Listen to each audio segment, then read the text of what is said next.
Hey, good morning, everybody. Welcome back. Thank you for your patience. We're going to get started in about 60 minutes. I'm sorry, about 60 seconds, not 60 minutes. That would be an hour from now. So in about 60 seconds, we'll get started. But just to explain, I started the show a little bit late today to accommodate an interview that's scheduled at 10:30 a.m. this morning. We're going to talk with some people from City Council and also the community, and they'll be talking about the effort to ban no-knock warrants in the city of Cincinnati. Now, this vote is going to happen tomorrow, and I wanted to make sure we had the interview before then so that you were up to date on everything that was going on, okay? So I appreciate you. So we'll probably rock until about 11, maybe even a little later today. And then, of course, Midday Juice would Ask Ashley. Now, when we kick things off in about 60 seconds, we're going to kick it off with another community conversation. We're going to talk with Kelly Prather, who is running for mayor in Cincinnati. She's going to talk about her campaign and why you should vote for her. All coming up in about 60 seconds. Please take a second to like and share, in particular, share today's show. It's the Nathan Ivey Show, Cincinnati's first daily digital talk show that focuses on the Black community. We'll get started in just 1 minute. Don't go anywhere.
supported by listeners.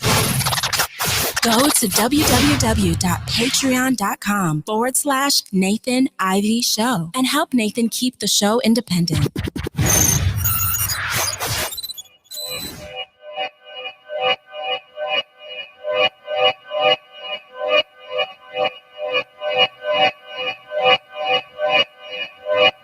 Yeah, talking to my mirror like I love you so much.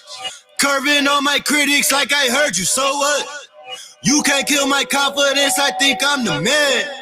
Tally all the I ever gave on my head. Lately I've been living like I can't take a loss. They ain't wanna help me, that's what made me a boss. You can't kill my confidence, I think I'm the man. We don't give a that's what they don't understand. Back again like flu season, I broke records while loose leafing. I'm coming down my roof, leaving, don't give a I don't care. Did the for my lonesome, no wonder now I'm on one. No shortcuts on that long run, all I really want is my share. Get on my God, on my totem is nothing. In the discussion, for them feelings I throw on my pain on percussion. The disgusting, I hear them bragging about that they did and it do not move me, not in the least. They ain't been dropping no seeds in the soil, but swear that you all my spot. All right, good morning, everybody. Let's get things started. As I said, the day is passing us by. I like to keep it tight and keep it on time. Good morning to you. Again, if you're just tuning in, we're kicking the show off a little bit later today to accommodate an interview that I have scheduled for 10:30 a.m. this morning. So good morning to you. Welcome back. Nathan Ivey in the house. As always, your opinions are the currency of the show. Good morning to you. Broadcasting live from beautiful Cincinnati, Ohio. A secret location. I'm somewhere in Cincinnati. I won't tell you where. A secret location in Cincinnati. This is Cincinnati's first daily digital talk show that focuses on the Black community. There'll be others to follow, but remember, we were first. All right. Good morning to you. Now, listen. If you saw the show yesterday, then you know that today we're scheduled to speak with Kelly Prather. Kelly Prather is very well known in Cincinnati. A lot of people know, love, and respect her. She is running for mayor in Cincinnati, and you know me. I want to talk to everybody. In my interest to inform our community, because that is my focus. I want to inform our community. Then I want to edutain our community. Then I want to speak with everybody. I don't care if you are endorsed. I don't care if you're not endorsed. I don't care if you're a new candidate. I don't care if you're a veteran. I want to talk with you here so we can get a sense of who you are so we can make the most informed choices. So in that endeavor, we got Kelly backstage. Let's bring her on, shall we? Hey, good morning, Kelly. Welcome to the show. Good morning, Nathan. Thank you so much for having me. Oh, absolutely. Let me see what I can do here. There it is. There it is. How you doing? I'm blessed and highly favored. How are you, Nathan? I cannot complain. Listen, thank you for making some time for us this morning. I should look into the camera. I appreciate you. And we want to hear all about it. Now, we've heard about it because, you know, you call into the show and let us know what's going on and give us your perspective. But in particular, I want to talk about your campaign, and that is to run for mayor. So let's start here. For folks who don't know you, just very quickly, are you from Cincinnati? Again, some of this I already know. But for people who don't know you, I like to make sure we start with the basics. Are you from Cincinnati? What's your background? Hey, Nathan, that's a great question. I was born and raised in Cincinnati, a proud product of the Cincinnati public school system, was educated at Cincinnati State Technical and Community College, where I got a couple of associate's degrees while I was waiting to go to graduate school. So I am an occupational therapist. I graduated from the University of Findlay with a master's in occupational therapy, and I'm currently a student at the Union Institute and University.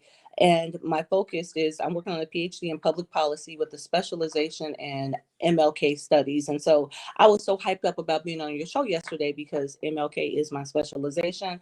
I'm a social justice and civil rights activist and just really excited about my candidacy and bringing honesty and integrity to City Hall, especially the mayor's office. Okay, cool. So let's get into it. You know, what's your why? Why did you decide, to run for mayor of Cincinnati? Well, the reason I decided to run is because Cincinnati needs someone from the community who can relate to the everyday person on all levels.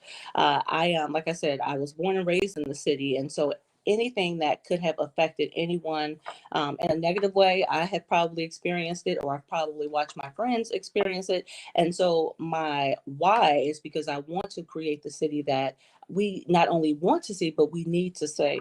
And the what is I have solutions. So I'm looking at the why, how did it happen, and what I can do about it. And so I want to create viable solutions to help Cincinnati move forward and be the progressive city and the most livable city that it was labeled as in 2000.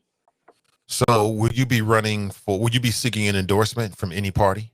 Well, I am an independent Democrat, and I'm a proud Democrat. Like I said, I lived in Cincinnati pretty much all my life, but I did have an opportunity to live outside the city in New York for 9 years, and I love the Democratic Party. I do have some concerns about the Democratic Party, the local Democratic Party, and I won't put that label on the entire party. I'll say I have some concerns about some local Democrats, and so I am. I've termed myself an independent Democrat because there's just certain characters or elements that you don't want to associate yourself with. And so, as far as getting the endorsement of the Democratic Party, I would like to get the Democratic Party's endorsement. Well, you don't have to give any names unless you want to. I'm here for it. But when you say you're concerned about certain people, certain elements of the Democrat Party, what do you mean by that? Well, Nathan, What's your concern? well, the city has recently gone through a lot. The FBI, when they finally took a deep dive and a look into Cincinnati City Hall, they didn't say that there were corrupt individuals. They said that there was a culture of corruption. And so, to pinpoint certain individuals, I won't do that. But I will say that there are truly some bad seeds in City Hall that needs to be weeded out in order for the city to flourish. But and I don't want to focus on individuals. I want to focus on the issues and solutions to those issues. The first step is to weed out the bad seeds again so that the city can flourish. So let me talk about the elephant in the room, because I've heard this before and I know you've heard it. So let's just put it on the table. Okay. I've heard people criticizing you, saying, why Kelly keep running for all these offices? She ain't got a chance in hell. I know you've heard this. I know you've even had some radio talk show hosts who have told you, like, you should be running for city council. Why are you running for mayor? How do you take that when you hear that? And, what's your response to that? Well, I take it as a welcome challenge. I take it as constructive feedback, and I take it as one person's opinion. And I won't even mention that individual's name, but ironically, when I jumped out of the water and ran for the U.S. Senate in 2016, this individual supported me. This individual had me on their not only their radio show, but their talk show. And so I look at it as a welcome challenge. And what gives me inspiration is the fact that in Georgia, during the Georgia runoff, not only did they elect they didn't elect one U.S. senator for the state of Georgia, but they elected two who had never served in office. As far as I know, John Ossoff had never served as a public official, and then the Reverend Dr. Raphael Warnock had never served in the position. And so I think that sadly, what we witness is people who want to keep certain people in wherever they want them for whatever reason. Now, I don't know what the motivation behind that criticism is, but I look at it and I take it as constructive feedback and that one person's opinion, and I keep it moving. All right, wanted to get that out there. So I know that came up even when you ran for Hamilton County Commissioner. It's like, Alicia's in the race. Why are you doing this, sis? I know you heard that. And so now, you were out there before all this corruption. Actually, the stuff that happened with PG Sinfield, a lot of people looked at him as like the front runner, just because of his visibility and ability to raise money.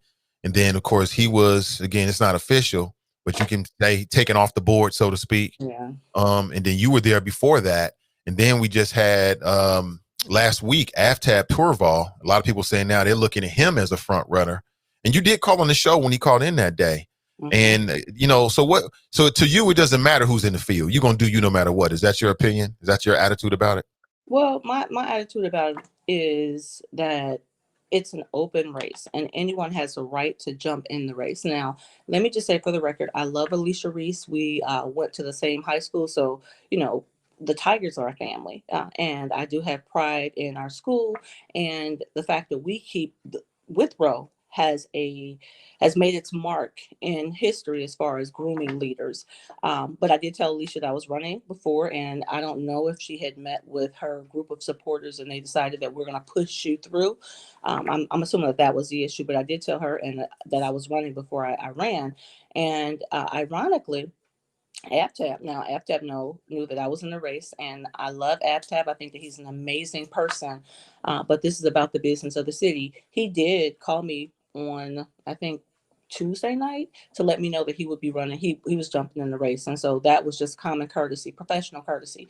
And so again, it's an open race. If you feel that you are qualified, the most qualified to do it, then jump in the race. And if anybody else, if they want to jump in, I don't have a problem with that. And speaking of the individual who you said is very critical and who wants to pretty much put me where they want me, when I ran against Alicia, this person was adamant about calling me a spoiler. And I'm like, now that I'm in the race and I did file my petitions last week, I have some of my friends who are amazing public officials who jumped in the race. And so my question to that would be, now who's the spoiler now? You have two people who have already working to have the candidacy declared, but then you have maybe 6 or 7 other people who are running. Who can you label that spoiler? And so the way that that individual reacts or treats other people will be all telling as to his motivation for even being critical of me and my candidacy. Hey, good morning. If you're just tuning in, Nathan Ivey Show.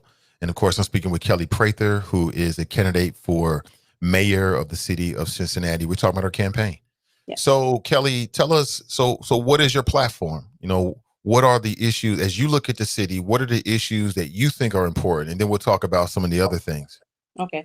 My 3 key components are economic empowerment, meaning supporting small businesses, creating year-round youth employment opportunities, making sure that small businesses have access to the resources that they need to be viable entities within the city or the marketplace. I want to see more Black wealth. I want to build Black wealth. And so in terms of my economic empowerment plan, this is Black Cincinnati's opportunity to get reparations like never before.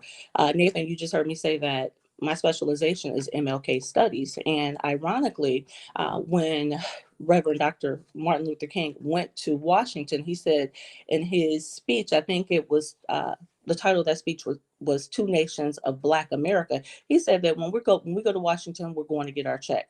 And so Black Cincinnati can look at Kelly Prather and say, when we put her in office as the first Black female mayor for the city of Cincinnati, we can finally go get our check. We can be made whole. We can get our property back. We got someone who's going to be a fighter for us. And so that is part of my economic empowerment plan. The other thing I really want to focus on is public safety. I'm huge on public safety. And Nathan, you know, when I ran for the U.S. Senate, one of the things I fought against was police brutality. I said that police officers who are given the ability to enforce the law should know that they could be held accountable to the law if they break the law. So I want to hold police officers accountable. I want to help some of these moms who have not received closure as far as losing children, not only moms, but dads too. There are some grieving fathers who want closure. The moms are saying, who murdered my son? And I think that if we're going to continue to incentivize Cincinnati police, we should boost their investigatory power or say, hey, you got to do more about solving these murders, because there's no reason that in certain areas, specifically District 3 and District 4, there's so many unsolved murders.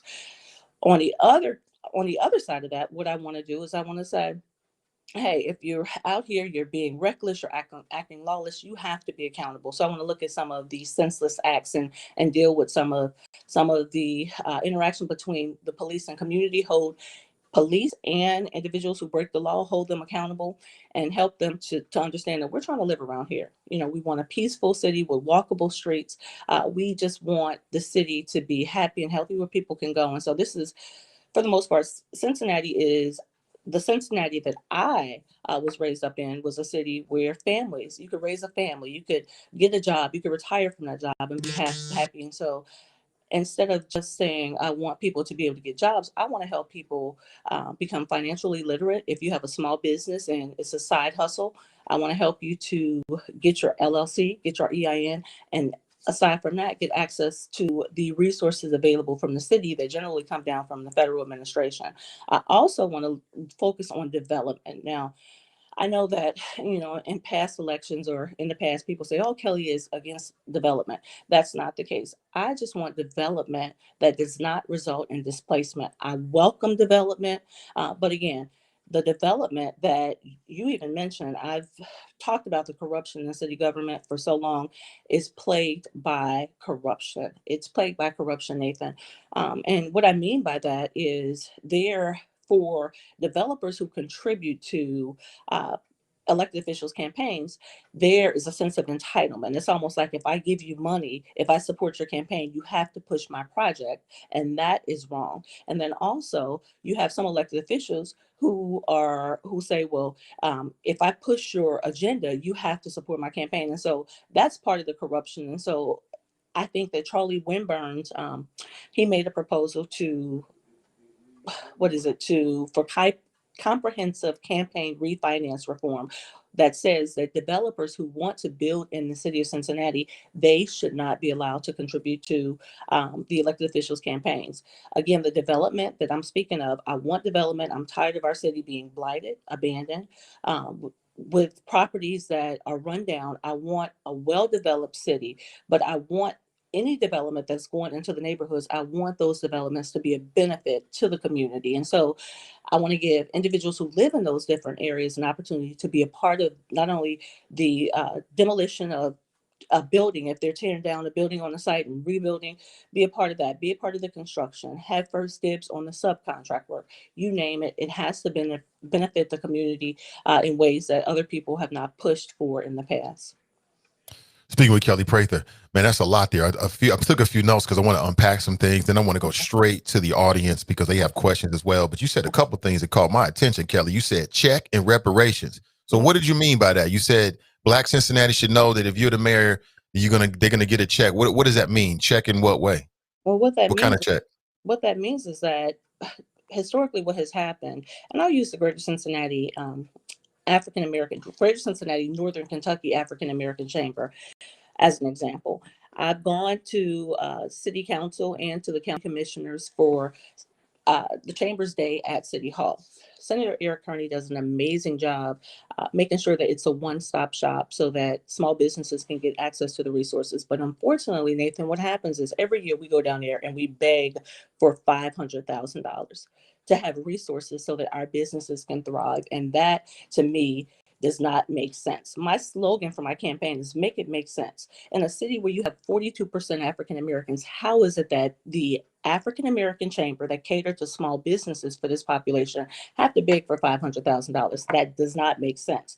I've also been in chambers, day after day, and where Eric Kearney will go and ask for $500,000 for the chamber. You have someone who have a plan that's not well thought out, but it's obvious that they have a relationship with the powers that be. Maybe it's the mayor, maybe it's the council. They have a relationship, they have an inside connect, and they can give a plan for $1 million to $5 million, and it's passed.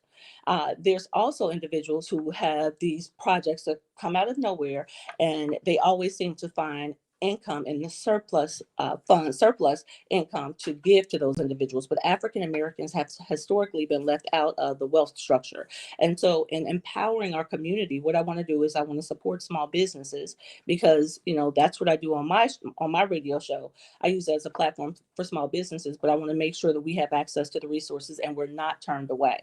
I also want to hold the banks accountable. Now, as you know, recently, there were 4 banks that settled a $60 billion lawsuit for discrimination against African Americans for economic development, community development, and mortgage lending. I want to hold the banks accountable. I want to work with the banks, the leaders in the bank, and help them to understand that, hey, we're here, we're credit worthy, and to make sure that African Americans can go into the bank and get the lines of credit that they need or the grants that they need to help their businesses be successful. And so it's not just looking at the resources that are available through Cincinnati City Hall, it's also looking at the banks, working with the banks, helping them to get access to or helping individuals get access to working capital. One example I want to give is, now I don't want to say the bank, but there is a major bank here in the city, and because they have a branch in Clifton, which is really close to the Avondale area, and then they have a bank in Hyde Park. I had a really long detailed conversation with one of their bank managers, and he said that even with the PPP loans, citizens applied for the loans at his branch, which is closer to Avondale, and they were denied. However, individuals could go to Hyde Park, the same branch in Hyde Park, and get approved for that loan. And so I want to change the practices of the bank and let the banks know that they will be held accountable and they have to treat all citizens the same. Does the mayor of Cincinnati have that kind of authority? The mayor of Cincinnati, yes, the mayor of Cincinnati does have that type of connections. Now, we can't control what happens in the bank. We can't go in and say, well, this is what needs to happen. But the banks are insured by the federal administration, and so the funds that we get through Cincinnati city government come from the federal administration down. And so, yes, it's it is a relationship that it's interconnected, an interconnected relationship. So I would, like I said, I'm not necessarily saying that the mayor would have control over what the bank does, but we can look at the trends, the practices, and say, hey, we want our citizens to have the best available opportunities. And so it's your responsibility to make sure that you're not discriminating against any segment of the population. So it sounds like what you're saying is that as mayor, you would use sort of the bully pulpit of the mayor's office to advocate for these issues, even though they might be out of the purview, the reach in terms of a direct authority of the mayor. Is that what I'm hearing? Well, I wouldn't necessarily want to say it's a bully pulpit. I would just say, hey, let's look at history. Let's look at the Urban League's Tale of Two Cities, the state of Black Cincinnati, A Tale of Two Cities, which is pretty much the same as Dr. King's nation, the nation of Black America, the two nations of Black America. It's the same thing. These trends continue. And so I wouldn't necessarily use it as a bully pit and say, hey, I'm forcing their hand. I'm saying, what can we do? What can we do to reverse these negative trends? How can we be more inclusive? How can we avoid having to come to you and say, well, you're going to get another discriminatory lawsuit if you don't do the right thing? So it would just be working to develop a healthy working relationship that's in the highest and best interest of the people. All right, let's go to the audience. Danita has a question. If elected, what is the plan to, one, bring a grocery store back to Walnut Hills, Avondale, and Bond Hill? Two, how are you going to increase low-income housing? Does the plan including working with Cincinnati Metropolitan Housing Authority? And then three, and hold on one second, how will you work with CPD to start reform right here in our city? And four, how do you see yourself working with Cincinnati Public? So I can reiterate or Yes. you can take it from the top. So one was, okay. What would be your plan to bring a grocery store back to Walnut Hills, Avondale, and Bond Hill? Well, ironically, when Kroger in Walnut Hill was closing, I stood with the Reverend Jesse Jackson against that closure. And we also went to the headquarters on Vine Street and said, this is unconscionable. You continue to pull out of neighborhoods, low-income neighborhoods, and you're rendering food deserts. So Kroger and other major corporations in this area get tax subsidies. And so I can say, we have to look at what the benefit of it. It just can't be about that major grocer. What is the benefit to the community? Either you're going to make sure that the people in the neighborhood have access to fresh food, fresh water, or, we can bring someone else who's not willing to do that. Now, I know that Kroger say, well, they were losing a lot of money. They were in that area, Walnut Hills, maybe 30 plus years, and they did really, really well. So all of a sudden, now that there's a redevelopment taking place, you're losing money. And so I want to look at the trends of how this has actually happened. I also want to say, hey, if Kroger is not willing to negotiate on behalf of the people, we can bring in other foods. I don't know the name of the grocery store. I think the name is Sure Foods in St. Bernard. They used to be the old IGA. That is an amazing grocer. And so if Kroger is not willing to make sure that it is of a benefit to the community, then we'll bring in other grocers. Point blank. Whole Foods. We can bring in a Whole Foods area. We can bring in grocery stores that really care about the people. So what was their second question? And thank you so much for those questions, Danita. It's a lot, but I'm going to try to touch on all of them. The second question is, how are you going to increase low-income housing? Does the plan include working with Cincinnati Metropolitan Housing Authority? Yes, I grew up in Metropolitan Housing Authority, and I know what CMHA used to be. One of the things I said that I was going to work on is development without displacement. I want to work with developers now. They are transitioning to a model. It's RAD, the rental assistance demonstration, where it's a private public partnership where private investors can invest in parcels and uh, they can get subsidies, federal subsidies or Section 8 funds for individuals to live in those properties. I am going to work with CMHA. I do have a really good relationship with Marquita Flowers, who you call her. She's Jimmy on the spot or Jane on the spot, and will get you what you need. Greg Johnson is amazing. And I understand that we need a portion of the population that provides subsidized housing. And so we just want to make sure that they're up to par, make sure that individuals who are returning to the community, that their past is not held against them. If that is a place where they can get temporary housing, we have to change some laws so that felonies won't be discriminated. Individuals who have felonies won't be discriminated against, and they can at least use that as a starting place, a place to start. So I will work with CMHA. I will work with private individuals who have access to these parcels that have been set aside for development. I will work with them and say, if you want to have provide housing in this community, you cannot redline. You can't discriminate against individuals based on and say who you want in these properties. It has to be someone who has been in this area, who it really need that parcel, or really need that housing, if that makes sense. How will you work with CPD to start reform right here in our city? And do you support the ban on no-knock warrants? That's going to be coming up on City Council, in front of City Council tomorrow. What's your answer to both those questions, please? No-knock warrants, definitely. We have to ban those no-knock warrants. We saw what happened in Louisville with Breonna Taylor, and so I definitely support a ban on no-knock warrants. As far as CPD, I am a huge advocate for the collaborative agreement. Iris Rowley, she is amazing. I worked with her as a member of the Cincinnati Black United Front when several of my friends were murdered. Michael Carpenter, Timothy Thomas, Carrie, you name it. I mean, those were individuals who I had close relationships with, and who my family members had close relationships in the West End, within the West End. So I want to make sure that we work with Gabe. I want to work with Gabe Davis, who is over the Citizens Complaint Authority. Make sure that the collaborative agreement and the collaborative agreement refresh stays in force. And Iris Rowley, we use leaders like Iris Rowley to ensure that we continue to have healthy community police relationships.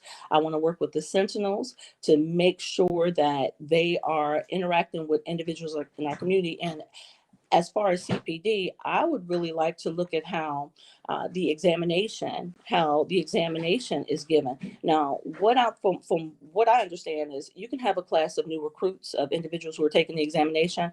There'll be 50 white Americans. There'll be 10 Black Americans. And by the time the exam is complete and they're ready to go into the academy and prepare for their career as law enforcement, there may be one or two individuals who are passed through. And so I want to look at the examination and make sure that there's no discrimination, because ultimately what would be amazing is if we had if you had a community that was predominantly African American, you had African American police officers who work in that area, people who can relate to the experience of being Black. And just like in a white neighborhood, you have white officers who could have good, healthy relationships, or you could have a white and Black officer in those neighborhoods patrolling to make sure that they are keeping each other in check, in line, and not turning a blind eye to offenses. Because a lot of times police officers are hesitant about telling on their counterparts, and that is part of the issue. So I want to look at some of the relationship issues, or and see what we can do to, again, build healthy community police relationships and just create the best case scenario for the community. All right, let's go back to the community. Let's go back to the audience here. And again, Kelly, you already know where you are. People don't spare they thoughts. Roy wants to know, this is your fourth office that you ran for. Do you want to be a politician or serve the people? Do you just want to be a politician or serve the people? I'm asking because you ran for so many different offices.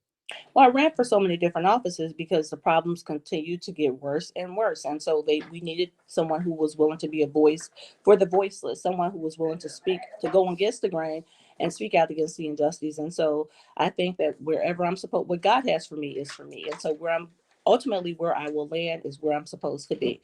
But, you know, God willing, I will become the first Black female mayor for the city of Cincinnati. And if that doesn't happen, then you never know where you may see Kelly Prather again. And so it's not about wanting a title, a position, or a check, because I've been doing a lot of, in my opinion, I've been doing more work than some of people, and I think they're amazing people, some elected officials have done, and they have the title, they got the accolades, they got the check. But you got people who are on the ground just doing work just because they care about the city.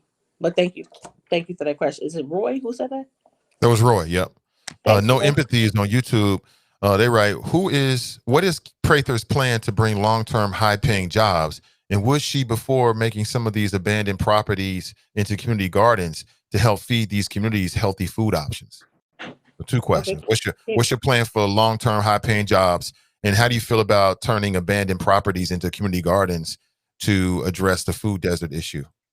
Okay, as far as Cincinnati have more Fortune 500 companies than most other major metropolitan cities. So I would work with individuals within the company, especially the diversity and inclusion administrator, and say, we need to look at hiring from within the city for these positions.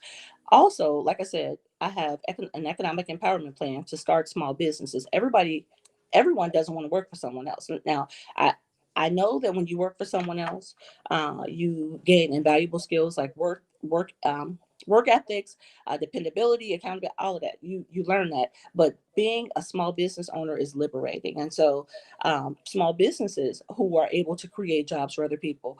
And again, I will incentivize them for hiring people and saying, if you help this person to stay within this corporation for 3 to 5 years, there's an incentive. And so it's just a matter of looking at the resources and making sure that we understand that having a small business is more than just being a business and creating wealth for yourself. It's also creating wealth for other people and employing them within your company.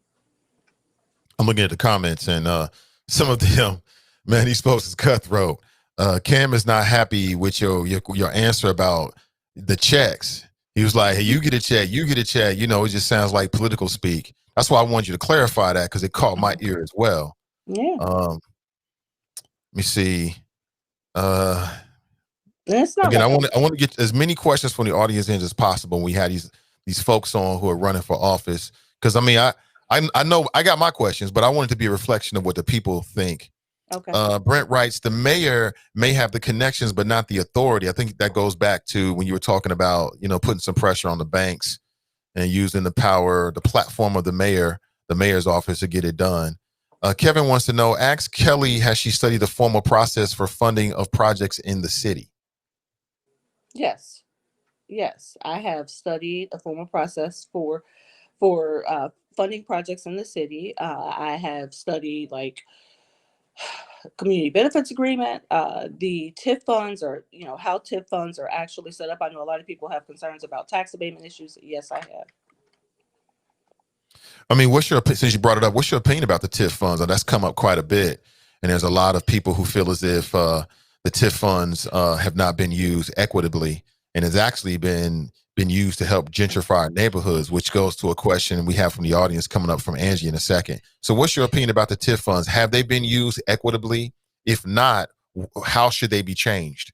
No, the TIF funds have not been used equitably, and I think that we need to have we actually need to do have an external review board come in and review all these development projects and see why is it that African Americans, black and brown people have been left out of the wealth structure, or have been pretty much eliminated from these development projects. If individuals want to develop in areas, and I'll use the Walnut Hills redevelopment group as an example, they were not allowing individuals to come in and build and develop in that area. If you were Black, they didn't want you there. And so what I want to do is I want to have an external review board come in and review all of the TIF, the districts that have been incentivized by the TIF funds and these development projects and these community benefits agreements, to see where the disconnect was and to I want to implement a policy or an ordinance that says that you have to have maybe not a percentage, you would have to have so many businesses in, that are incentivized by the funds that you're getting from Cincinnati City Council. I know you weren't a big fan of FC Cincinnati, but if you're the mayor, then you got a different responsibility, right, than a community activist. And Yes. part of that is helping to develop the city. Do you still feel, I know you were a big critic of it. Are you still a big critic of the FC Cincinnati project? Well, the FC Cincinnati project, I mean, it's moving along pretty well. My only concern about FC Cincinnati is now that it's there, they said that there will be no displacement. Remember, I said that I really want to push for development without displacement. My concern is now on I would say, is that the west side of Liberty Street, they're pushing into that area. And so basically what I'm seeing is I'm still seeing the blight and abandonment. I'm still seeing where individuals are being offered money for their homes to move out of the community. And so as mayor, what I would do is I would say, hey, we have to halt this. We have to look at the community benefits agreement, make sure that the individuals who live in that neighborhood is able to stay there. And so FC Cincinnati, any project that was already started prior to me becoming mayor, I'm not going to put a sudden halt on it. I am going to examine the community benefits agreement that was attached. I'm going to look at how the rate of displacement, look at the rate of evictions, if individuals were put out of the community. So I'll take a close look at that. And then I also have, I'll hire professionals to come in and we'll do a deep dive to see, again, what happened or how we got there and what we can do to make sure that it's not going to continue moving forward, especially if it affected communities or if it pushed people out of the community. If you become mayor, and I mean, again, as you're running for mayor, do you have a Black agenda in mind? Do you think there should be specific policy goals and priorities for Black Cincinnati? Definitely. Like I said, I want to build more wealth. I want economic empowerment. I want to see more Black wealth than I've ever seen. And it's possible. Nathan, I don't know if I've ever if you knew this, but in the state of Ohio, I probably have 8 different businesses. And when I lived in New York, now, I think that my goal to be an elected official here in Cincinnati is based on my experience in New York. When I moved to New York, it took me going to New York and seeing how major metropolitan cities are actually run. And so a lot of people who have different businesses, they have their primary business and then they have support services, other businesses to provide support services. But sadly, what happens is because of the discrimination in banking, the lack of access to resources available through the city, these businesses can't thrive because everything is monopolized, and it's structural. I would say that it's structural injustice or structural discrimination. I'm getting tongue tied, but it's all by design. And so what I want to do is I want to help people start their businesses. I want to help other people who have other businesses that contribute to that business success to pull them all together and to help our communities grow. Speaking with Kelly Prather, Angie writes and wants to know, how will she assist with stopping gentrification in our neighborhoods and help homeowners with funding to remodel homes instead of letting them become run down because no one will lend to homeowners in some of the city Black neighborhoods? In some of the city's Black neighborhoods, even if they have good credit. Well, do you understand that? Yeah, that goes back to what I was saying about having a relationship with the banks. I want to work with the banks to make sure that we're not redlining in the communities. We're not adhering to discriminatory practices from neighborhood to neighborhood, that people are being treated all the same. I also want to, I'm going to be audacious. What I want to do is I want to look at how these boards and committees are made up. And so as far as Cincinnati, as far as community councils, what I want to restructure how the community councils are formed. I want people who live in the neighborhoods to be within leadership roles on their community council. And then I want all the community councils to come together so that we can look at what neighborhood, we can look at the city's budget as a group.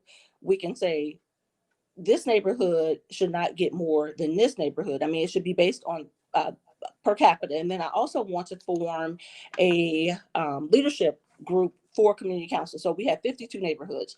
I want all the community councils to come together at least once a month to start, and then maybe quarterly thereafter. And then I want them to elect leaders for the community council who will come before city council and talk about what's needed in those different neighborhoods. That way we'll have a clear understanding of what's needed as far as funds to keep those communities healthy.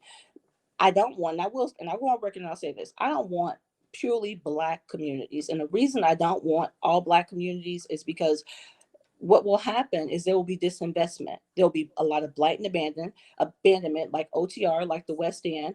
They'll just forget about us and walk away. And then they will let those parcels sit and then put them in land banks so the developers can come back and purchase them for next to nothing and then redevelop them and get people out via rental eviction, meaning the rent is so high that they can't live in that neighborhood, or foreclosures. And we talked a little bit about how structurally or systematically how foreclosures are happening and the corruption and collusion between city and county government. And so as far as home ownership, I want to provide incentives for homeowners, and then especially senior housing. I want, and now this is what I can do as mayor of Cincinnati. I can set aside a fund for seniors to be able to get funds to make improvements, the necessary improvements on their homes, so that they won't get fined and they won't be at risk for losing their homes. So yes, and then as far as tax abatements, most development projects get 15 to 30-year tax abatements. If the developers are able to come in and get tax abatements, I want homeowners to get the same tax breaks that these developers get. Well, two things there. So one, in what you said about the community councils, I'm wondering how would that be any different than what they do now? Well, They already, I'm how sorry. is what you said earlier in your plan about community councils restructuring it different from what they're doing now? Well, on a lot of community councils, you have people who don't necessarily live in the neighborhood, and the West End Community Council is a great example. They don't live in the neighborhood, but they have businesses in the neighborhood. They do work in the neighborhood, and so that entitled them that. For that reason, they were allowed to be a member of that community council.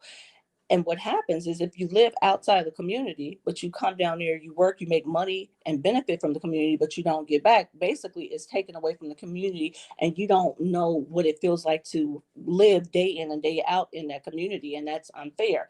And so some of the feedback that I've gotten from community councils around the city is that they want people in their neighborhood who have history to be in that neighborhood. And so from my understanding, the community councils don't get together. They don't talk about what was allocated to their neighborhood. And so for that reason, you'll see the West End only getting so much money, and then Hyde Park getting all this money to revitalize those properties and have these major developments. And so that is the difference. And then again, I want to have a community council leadership board that comes before city council and speaks on behalf of the community councils and make it fair. Based on the information that they got from their coalition, the coalition of councils. Yeah, my only issue with that is, some of the community council leaders do that now. The problem is that city council they don't have any real power per the charter. So you can have a community council that's against a development project, but if city council wants to vote for it, it's going to go through. So someone suggested that maybe should be some changes that will give community councils some real power, right? That if they say they, veto power or the power to say yes or no to particular deals in their neighborhoods, would you support something like that? Now, some will say that would take power away from city council and they're elected to do that. But, what's the use of having a community council if it's just like a recommendation? Oh, definitely. I would love to give community councils more power. I would also love to incentivize members of city council, give them a monthly stipend or something, because a lot of this is volunteer work, and for that reason, you don't have people. You have people who are not as dedicated as they would like to be because they have other obligations. So if you incentivize leaders of community councils, then they'll be more dedicated and they'll have the time. And I'm not saying I don't want to make it solely about the money, but I want to look at what is contributing to the fact that you can't be at all the meetings, or what's taking you away from being fulfilling your role as a member, as the president or vice president of this community council. So I would love to give the community councils some type of power to veto a project if it's not, if the community benefits agreement is not solid and it's not in the highest and best interest of the community. And I would also like to have a fund set aside to pay members of community council. And then with the abasement, and again, I'm sure there's many issues, but one issue is that, like, you know, the city wants to spur development, right? We all know that. That's a good thing. So what's been happening is you have these neighborhoods where the new homeowner will get a tax abatement for years and years, but people that's been living in the neighborhood, their taxes just going up. They get no relief whatsoever. So, you know, people are debating about, you know, how do you do that? Because that'll displace people, right? Property taxes going up. They don't have an abatement. They got to move. Yeah. New residents come in because you want to, you know, spur that development. They got in a tax abatement for 10, 15 years. Yeah. And I think I mentioned that before. The tax abatements that are awarded to developers, I also want homeowners to get those same tax abatements. You know, because it's only right. Just think of a senior who just recently retired, who worked. Generally, when you're working towards retirement, a lot of people, their income, retirement income, is based on their last 3 years of employment. And so they'll work a lot of overtime to get as much from their retirement as possible. And they take a huge portion of their retirement income and pay their house off. So imagine paying your house off only to find out, because what's not communicated is generally, a lot of times, what's going to take place in the neighborhood is not communicated to everyone who lives there. So imagine putting a lot of your retirement income into your home only to find out that, hey, there's some new development, they get tax breaks and I'm still going to be at the same tax rate. So we have to give those homeowners the same tax breaks that we give developers. Make it fair across the board. Well, Kelly, listen, I could go on, and I'm hoping that we can catch up along the campaign trail. I think the primary is in May of this year, but I want to give you the last word, and then I've got another guest scheduled at 9 a.m., but I want to give you the last word to talk directly to the audience. Like, why should they vote for you for mayor? Yes. Hello, everyone. I don't know if I said this before, but I think that I am the one who can make it make sense. A lot of what we see in our local government does not make sense. I mean, we have frustrations about people losing home, people being displaced, not knowing about the development projects. I have spoken out against the corruption since 2014, and I'm just like you. I understand how it happened, or why it happened, how it happened, and I know what to do. And having me as mayor of Cincinnati, it's just like you sitting in City Hall. I want City Hall to be accessible. I want people to understand that as mayor of Cincinnati, you don't work for me, I work for you. And I want you to be comfortable. I want you to know that you can come in there and we can have a candid conversation. If things are not working the way that we believe they should, I'll tell you, hey, this is what I've tried to do, and I'll explain to you why it has not happened. A lot of times what has happened is you have candidates who say, well, I'm going to do this, this, and this. And then as far as the execution, you don't see the execution. If I get in office and something is not moving the way that we determine it should be moving, I'll explain why. And so I'm the best candidate because, again, I'm born and raised in Cincinnati, proud product of the Cincinnati public school system, working on a public policy, working on a PhD in public policy with social change. Lately in the city of Cincinnati, we've seen so much, and it's so disheartening. And so I am that person who will work to change the culture of the city for the better. So if you want to work on my campaign, just hit me up on Facebook, Instagram, or Twitter. Come and talk to me. I do need donations, but I'm not going to ask for donations on this show. But have me out for tea, have me come out and speak to your friends and family members, and I'll show you what my plan is. And then if you have a really good idea, I'm willing to put that in my plan. This is not about me. This is about you. And like I said, a lot of what takes place in Cincinnati City Hall does not make sense. And I will help you to make sense of everything. And hopefully, prayerfully, you'll understand that I'm not just out here doing it because I like to just make noise. I want to create solutions that's going to make Cincinnati the very best place, the most livable place in the city. And the only way I can do that is by being elected to a seat and to being the people's representative. So hopefully I get your support. Check me out on Facebook, Instagram, and Twitter. Check out my website, the Kelly Prather Experience. And again, I would love to have your support. Kelly, thank you so much for your time this morning. Again, that's Kelly Prather Experience. That's the website? Yes, the Kelly Prather Experience. All right. Good luck, Kelly. Take it easy. We'll talk. Thank you. All right. Bye-bye. That's most deaf. That's Kelly Prather checking in with us. I appreciate her this morning. What did you think? I tried to get it in as much as possible. We got the show. We got a lot of guests on today's show. So we talked with Kelly Prather about her campaign. In just a couple of minutes, we're going to catch up with Michelle Dillingham, who is running for city council, but she also has her hand and her eye on a lot of things that are happening in the community. So she's going to come on with us again via Zoom here in a second, and we'll talk with her about what's going on. I can't wait to hear. You know me, I'm all ears. I want to hear it. And then coming up at 10:30 a.m., we're going to catch up with a member of city council and some members, some very dedicated members of the community. And they are urging the city and city council to ban no-knock warrants. That'll be at 10:30 a.m. this morning. So the show's going to go a little later. We'll go probably to about 11 this morning. And you know, again, we're just trying to give you as much information as possible. City council is going to, oh, most definitely. Most def. You're very, very welcome. Very welcome. Kelly's still backstage. She says, thank you. Yeah, she says, thanks. Hold your call for just a second. And I'm waiting for my guest to give us a call here. Or not a call, but to zoom into the backstage. That's Michelle Dillingham. Hold on one second. We got John from Princeton. Hey, John, what's up, man? John, what's up? Hello. How are you, Mr. Nathan Ivey? I'm doing good, man. I'm doing good. I got a quick minute for you. I'm waiting for another guest to zoom into the show. What's on your mind? Well, I'll give you a quick minute. You know, interesting flows. I heard your questions to the guest you had on, I believe, but I couldn't hear his or her respond. Hey, John, hold on 1 second, John. Let me hook you up so people can actually hear it. We're gonna do it. Let's do it right? Give me 1 second here. Let me hook you up so people can actually hear you and what you have to say. Okay, John, you're on the line. What's up, man?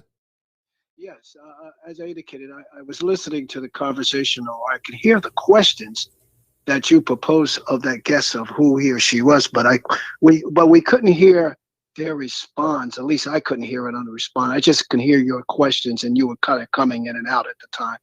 But I think in the middle of what conversation I did catch, and maybe you can bring me up to speed, I think you asked him or her a question on reparation. I think the rest of the questions I caught, you were talking about city councilors and what was going on locally in that area. Am I correct? You are correct. And John, listen, hold on the line, man. I'll come back to you. We can finish up. My apologies for you not being able to hear that. He must have just been on the audio. But I have my guest, Michelle Dillingham, is backstage. And again, you know, I like to try to go to people very, very promptly. Time is everything. But let's go straight to it. Let's say good morning to Michelle Dillingham. Hey, good morning, Michelle. How are you? Hey, good morning. How are you? I'm doing great. Doing great. Welcome to the show. Yes, it's been a minute. you. How are you?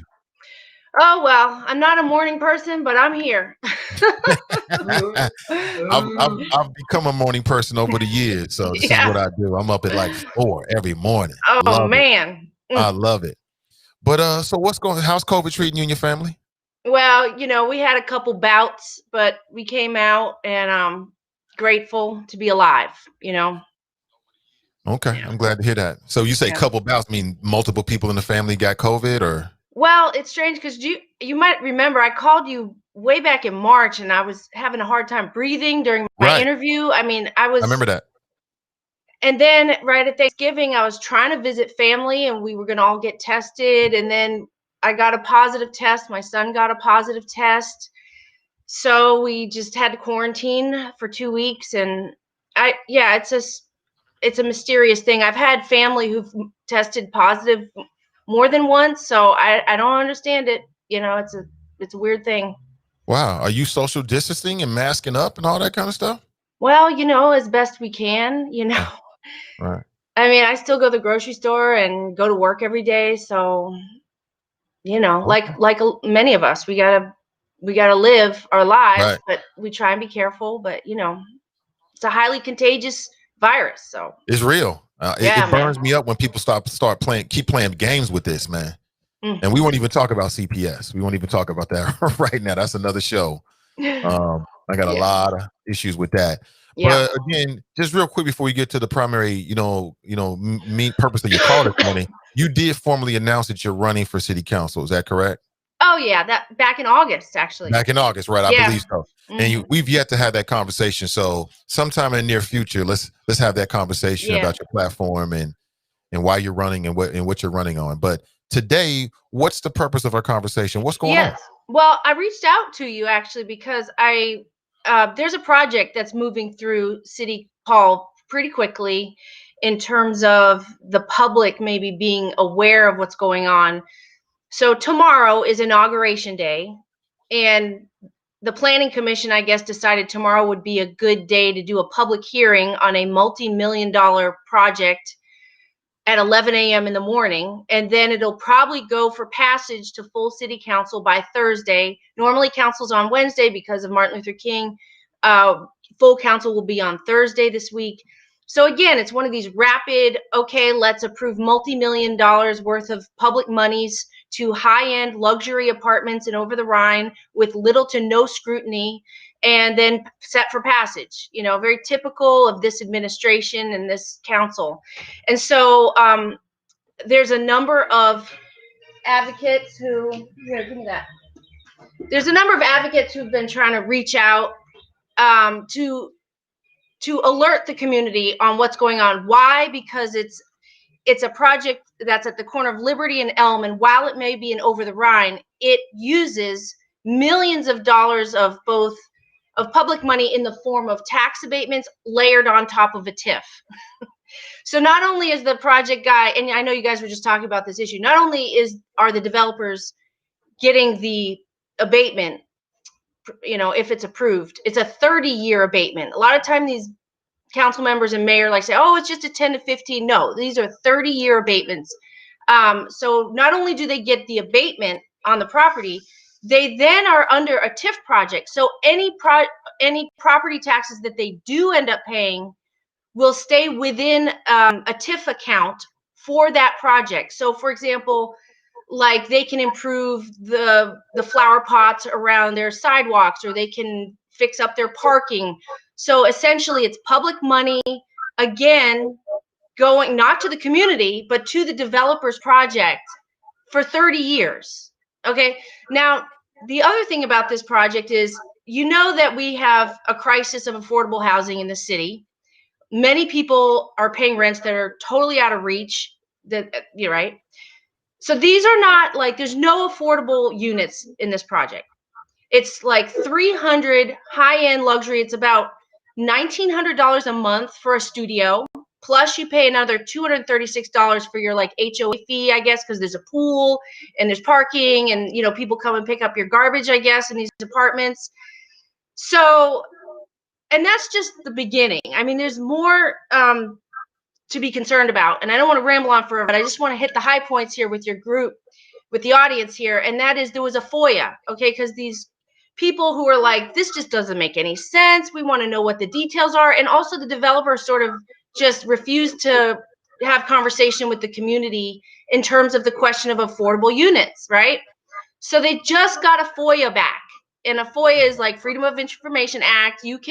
Any citizen can make a request, say, I want to see every text, every call, every email made about this issue, right? Well, it took the city 5 months to respond to the FOIA. The FOIA was made back in July. They just released it.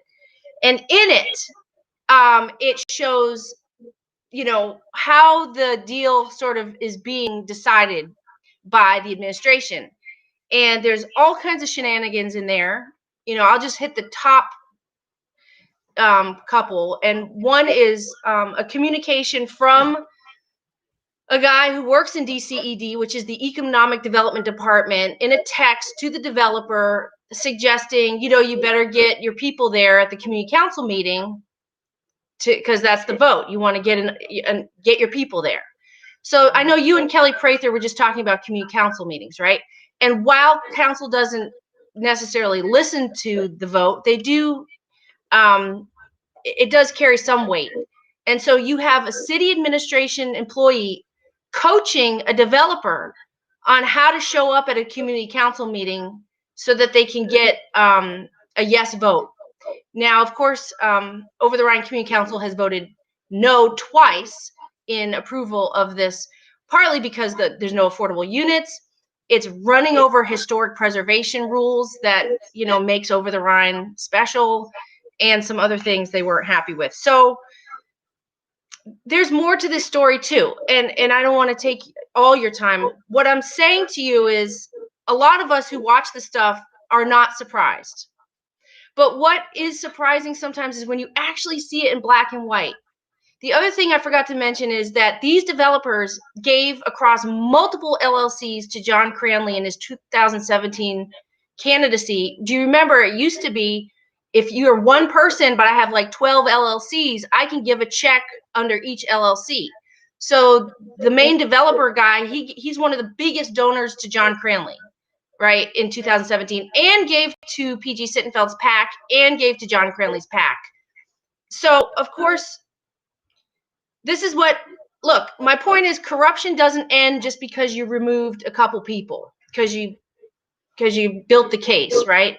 This corruption, you know, I would say John Cranley is like the expert at how to do this stuff. He just hasn't been caught red-handed. But and when you do catch the red-handed part, the problem is that it's legal. It's legal in a sense that, yeah, I can take huge checks from developers and turn around the next day and vote on a multi-million-dollar incentive package with no scrutiny. And so that's the problem that we're dealing with, and that's the reform that we need. You know? Sounds like the only difference between what you just described with Cranley and let's say PG or anybody else is that there's no wiretap and there's no paper trail, but it sounds like quid pro quo. It sounds like the same deal. Sounds like it to me too. So this is at Elm and Liberty. Yeah, you know that big empty lot. You know, some years ago there was like some community gardens there and some hoop houses, and they were back during the recession, and they were doing this urban farm program with Findlay Market. But the site has been vacant for a long time, and of course they kicked all the gardeners off, right? All the people that were keeping the lot beautiful with flowers and vegetables.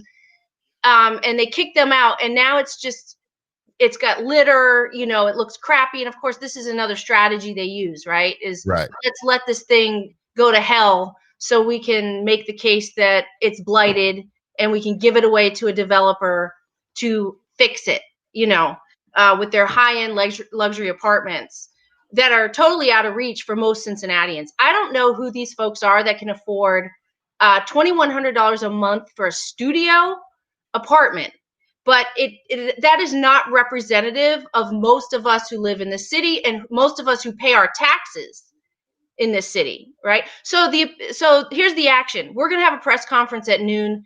All of this is going to be laid out. There's even more that I'm not getting to. It's egregious, you know, it's unacceptable. So here's what we're asking. City council is going to vote on this stuff. The 9 members of council vote on these deals. And as they're about to launch into campaign season and talk to you all about how much they care about the neighborhood and the community and engagement and affordable housing, I'm calling them out to say, this is your opportunity to show us what you really care about. You really care about engagement. You really care about neighborhoods. You really care about people who make less than $100,000 a year in the city. Then you need to get this project back to the drawing board and engage in some authentic community engagement and build in some affordability on this project. Because if you just rubber stamp this, you have told me everything I need to know about you, right? I mean, I'm with you. Speaking with Michelle Dillingham, I appreciate it. This is quite interesting. You're right. I agree with you. I agree. Mm-hmm. This will be very telling. Yeah. But here's my question. So what's the alternative? Right. So, and explain this to me and the audience, you know, take baby steps with me so I can understand this and break it down. So a 30-year abatement on top of a TIF. Right. The abatement means what? They pay no property taxes whatsoever? No, they'll pay some. Okay. So abatement is just a break. You know, it's like, they have to prove the but-for test. So for the city to give an abatement, you have to prove to me as the city that you can't do your project without my help. Right? It's like if, say, my sister wants to borrow some money from me and I say, well, why should I lend you this money? Well, because I can't, you know, go buy some bread and I'm hungry. And if I, and here's my wallet. I'm showing you, I can't afford this bread. So I'm like, okay, well, I'll give you $5. I'll help you buy the bread. So that's what it is. You have to prove to me that unless you get the city's money, you cannot feasibly do your project. Well, then you might ask, well, why should I give $5 to my sister for bread? Why do I care? Well, because if she's well fed, then she's going to help me out and we're going to help each other, right? So this is not the best metaphor, but the point is that by helping developers with our subsidy, with our money, they're going to create jobs, they're going to stimulate growth, they're going to contribute. Because why else would we give them millions of dollars of public money when we're in a pandemic and half our city's not eating like enough food, right? Here's the thing. This project is creating 5 jobs. 5. And we're giving them upwards of $50 million over a 30-year period. So back to the abatement. You're giving them a break because they're telling you they can't do it without your help. And number 2, the TIF is when they do pay their taxes, guess what? It doesn't go into the pot where it pays for senior services and schools and the library. No, it stays in a fund, in a line item in the city budget where only the developer gets to spend that money. I mean, it's criminal. It should be criminal. There are people who think this should be criminal. Sounds like a perfect way to get rich off the public. Yes. Because my question is, who's the developer? Is this like some multi-million-dollar developer that could afford to pay for it themselves, but because they're looking at profit margins, they're like, hey, let's try to see if we can get the public to pay for this? Who's the developer behind this? Do you know? Apparently, what some of the research that's been done is that he happens to be a Republican who has never given to council members before, but all of a sudden he gave across 11 LLCs to John Cranley. He, he's given out of his PAC. I don't know. He's a developer. I haven't done the research on the gentleman. But hey, look, I mean, if they're invited in to say this is how, these people know how this works. They know this administration. They know they can, I guess, write checks and get really good deals. The other thing is they have artificially increased their interest rate that they'll have to pay so that they can make a better but-for case, right? They're saying, oh, look at this high interest rate and all I'm going to have to spend on this project. I need the city's money. But everyone we've shown it to says that's BS. Nobody, even college students, aren't getting an 8% interest rate on loans. They're getting 2%, 3%. So our challenge is also that we feel that the city department, who's thinking that this is a great deal, is either doesn't know what they're doing or they're being unduly influenced to make this happen. So there's a lot of question marks. City council, right? Look, I'm going to say, I'm not going to say that you should know every detail of every project, but if you're an elected official, before you vote yes on this 30-year, multi-million-dollar public subsidy, you should be doing your homework. And if community people are coming to you and telling you there's a problem with this project and you need to back off and not rush it through by emergency ordinance, then you need to listen and do your job for us. Your job is to serve us, the taxpayer, not to serve developers for their profits, right? And so all of this talk, I'm sick of hearing myself talk about this. I want to see action. I want to see votes. I want to see votes on the floor that say, I'm not confident that this is in the best interest of Cincinnati, and I'm going to ask the department to come back and give me a little more information, and let's do a little more due diligence on this, right? So we have advocates, housing advocates, making their rounds to council members on Zoom to plead with them to not vote for this. And we're already hearing from Democrats, oh, they already got the votes. John's already got his votes. It's a foregone conclusion. And that's just unacceptable. I mean, if you're just going to sit there and let the mayor just run everything and not do your job, why don't you let somebody else take that seat, right? Who's going to actually do some work for the people, Yeah. So you have a press conference set up today. Where and when and where? We're going to be at Liberty and Elm. We're going to stand outside in the street, with our masks on, socially distanced, and we don't want people to come down. We understand we're in COVID territory here, purple, but we're going to live stream it. I know I'm personally live streaming it from my page. Dillingham for Council on Facebook. Other of the nonprofits that are joining Over the Rhine Community Housing is going to be there. The Homeless Coalition, they may be also live streaming from their pages, but I know for me, at least, I wanted to make sure we captured all of the speakers. We have some people from Cornerstone Properties. We have residents. We have Mary Burke Rivers from Over the Rhine Community Housing. We have representatives from Community Council in Over the Rhine who have opposed this project, like I said, twice now. So it's a good lineup to explain. And there's even a couple business owners in Over the Rhine who are going to speak. You know, this isn't just some far radical lefty, you know, crazy people. Oh, they're just complaining about development again. No, this is something that is so bad. This deal is so bad for our taxpayers. Like, we all care about this. And so should City Council. You know, and I'm going to be watching. Please, all of you watch. Is City Council going to vote in the Liberty and Elm project? Are they really going to just rubber stamp this one? This one, 300 luxury apartments in Over the Rhine, $50 million at least of public dollars going to a few developers. And there's a $2.9 million bonus to one of the developers in the paperwork. $2.9 million bonus. Wouldn't that be nice? Right? Bonus if the deal goes through? I guess, yeah. I mean, it's in some of the development papers. We got all this stuff from the SPOIA. And, you know, that's the challenge. It's hard to sift through. You know, we're regular, everyday people. It's hard to sift through all this and make, like Kelly said, make it make sense. I love it, Kelly. That's a great tagline. Make it make sense, you know?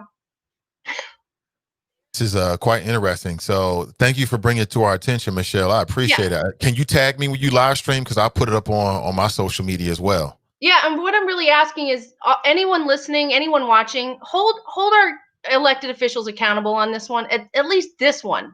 You know, look, we all want to sit around and talk about corruption. You want to talk about, oh, how we're going to fix corruption, and we're going to have an ethics commission, and we're going to hire ethics people to walk around. Listen, we don't need that. We just need you to do your job. Look at these deals. Do your due diligence. Listen to the community when they bring concerns to you. Trust the right people. That's what's going to fix corruption. You know? But yes, thank you for the time. Yeah, thank you for the information. Appreciate you, Michelle. We'll catch up. Most definitely. All right. Yeah, that's Michelle Dillingham. Damn, did you know that, fam? Did you know all of that? $2.5 million bonus? See, this is how the game is played. You know, they throw a few people out there and say, oh, they corrupt. Meanwhile, everybody making money behind closed doors. I don't see what the difference is. Like, if everything she said was true, how's that different than what we heard about the actions of PG Sittenfeld or anybody else? I don't get it. So that's legal, but the other thing isn't legal. Huh? So I'm giving you money through all my various LLCs, and then I want to bring a project to you that may not be in the best interest of the public, but it's luxury apartments. And she said, who's paying for it? Man, listen, there's an element of people that love them some Cincinnati. They love what Cincinnati has to offer. The low cost of living, the bars, the views, the hills. They love it, and they will pay that money. There are people paying that kind of money over the Rhine right now. Seems like another project that will spur gentrification. You said that's how the game is. They let the property go down, right? Then they can say, look at that ugly property. We need development. Guess what? We've got a development deal. Saying the game continues. The game continues. I keep hearing Cranley's name come up. Remember, it was the former city manager, Harry Black, who back in 2018 put out a memo directly to City Council saying that there was a development deal that looked real shady, looked real suspicious. And John Cranley, the mayor, I got to reach out to Mr. Mayor, John Cranley. I mean, we keep talking about it. I want to talk to him. But it was John Cranley. He said John Cranley and his staff was doing something shady, doing something strange for a little bit of change. Remember that? Then all of a sudden he had to go real quick. We got to get you out of here real quick. All right, stick around, folks. It is currently 9:25 a.m. In approximately like an hour and about 65 minutes, we're going to be joined by Chris Silbach, Iris Rowley, and other members of the community. They're going to zoom in and talk about a big vote that's happening tomorrow as well as it relates to no-knock warrants. Now, you know me, I'm consistent. You know, to me, why don't we learn from the example of other people? We saw what happened down in Louisville. I don't care if they only serve one no-knock warrant a year. It doesn't matter. I think the practice is dangerous. I've talked to members of law enforcement that tell me that the practice is dangerous. Okay, all it takes is one instance and one example, one bad instance, one bad scenario for people to be in the streets. Cars overturned, Molotov cocktails, the whole 9 yards. So let's be smart. Let's think ahead as a city. But what do you think about what Michelle had to say, fam? Were you aware of this? She said it was at Liberty and Elm. Anybody aware of Liberty and Elm? I think I've got that in my mind's eye. I can see it. I think I can see that.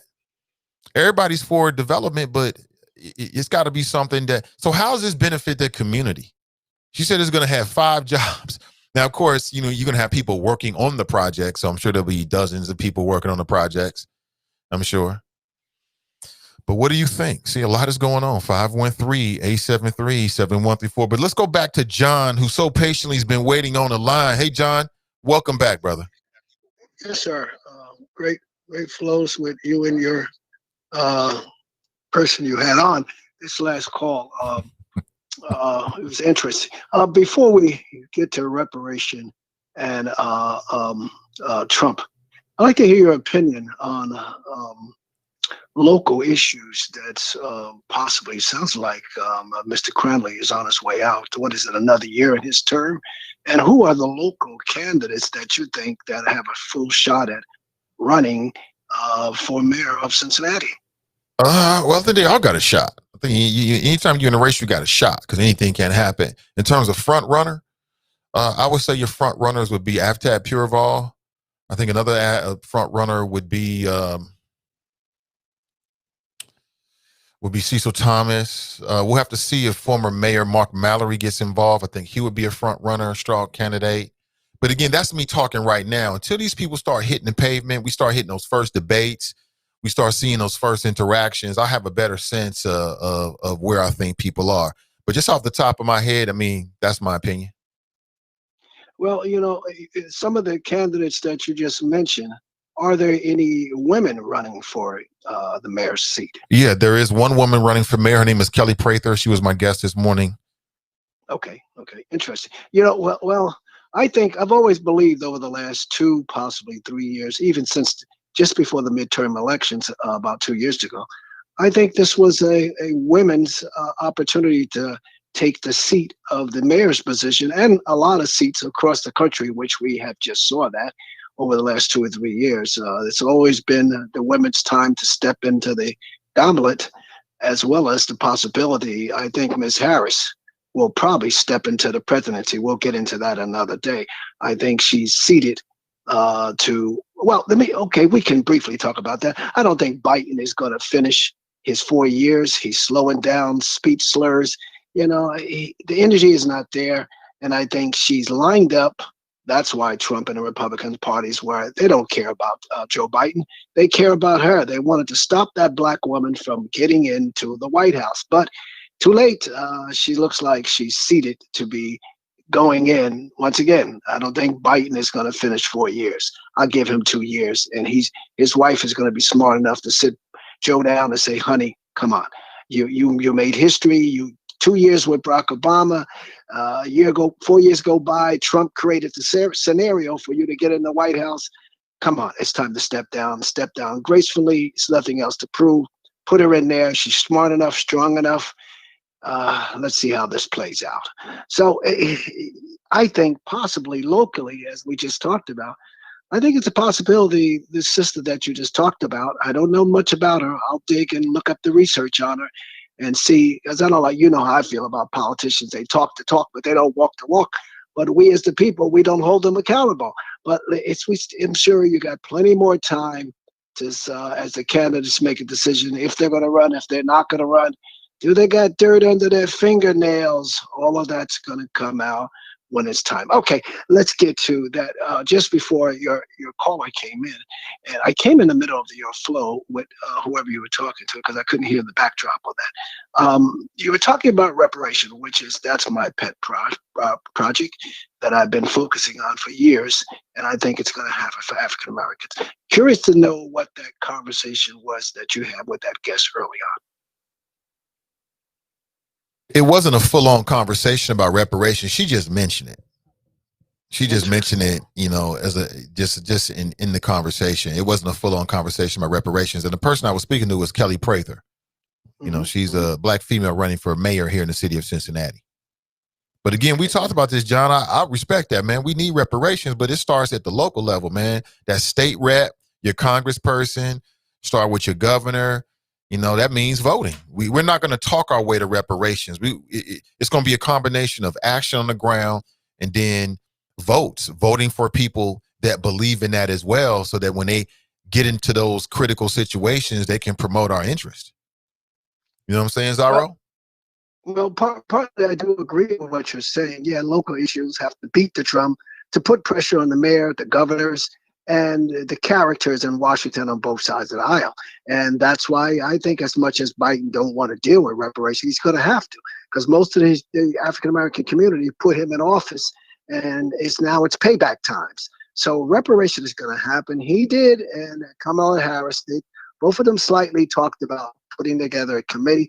I'm curious to see who those people are going to be that's going to sit in that position to earmark and map out the direction for reparation. And that's not going to happen overnight. It's going to take a good maybe 3 or 4 years for that committee to come up with the findings. And it makes sense to put pressure while they're planting out reparation committee, whoever. I would love to sit on the board of that committee, whoever that is, and find out what they're talking about in those back rooms and mapping out reparation. And let's be clear about it, people across the country listening to the airwaves from the Nathan Ivey Show. You have to have people in there that's a part of that committee or getting information that's going. You're kind of breaking up, John. I can't hear you, man. You're breaking up. Yeah. Can you hear me now? How's that? Yeah. Okay. I can hear you now. But 30 seconds, man. Go ahead and finish up. So, reparation is going to be very important. I wanted to talk more. I know you got some more guests coming in. So, I'm going to keep listening. But reparation is on top of the gauntlet for us as African Americans. And let's push that envelope, local, state, and federal. Have a nice day. Have a nice day. Yeah, I appreciate you. Zaro calling in. I didn't call him Zaro. He called himself Zaro because back in 2016, when all of us were like, you know what? Let's make sure Trump don't get in office. Guess what John was doing? John was running around here and vote and wrote Zaro's name in on his ballot. And now he wants to talk about reparations.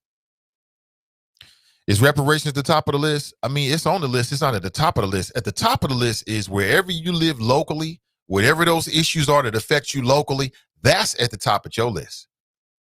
Now, if there's a national agenda, a national black agenda, a national list of things we want, that's what we need to be focused on at a national level. But the top of your list is what affects you every day.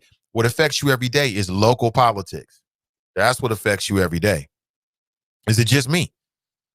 I don't think so. I don't think so. I don't think I'm alone in that. But again, I'm going to go to the calls straight. I'm going to do your text messages straight away here in a second. But I want to get your thoughts on what you heard. Number one, Kelly Prather this morning. What do you think about her as mayor? And then number two, we got a call from Michelle Dillingham. What do you think about this project on Elm and Liberty? Does it sound like a good idea? Anybody living in OTR, or should I say probably better, used to live in OTR? Anybody used to live in an OTR? It is pricey down there, boy. Pricey.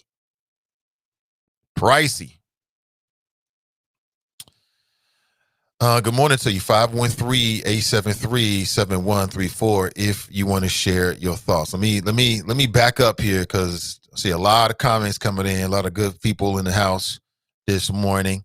And I want to get your thoughts about what you heard so far, whether it be from Kelly Prather or whether it be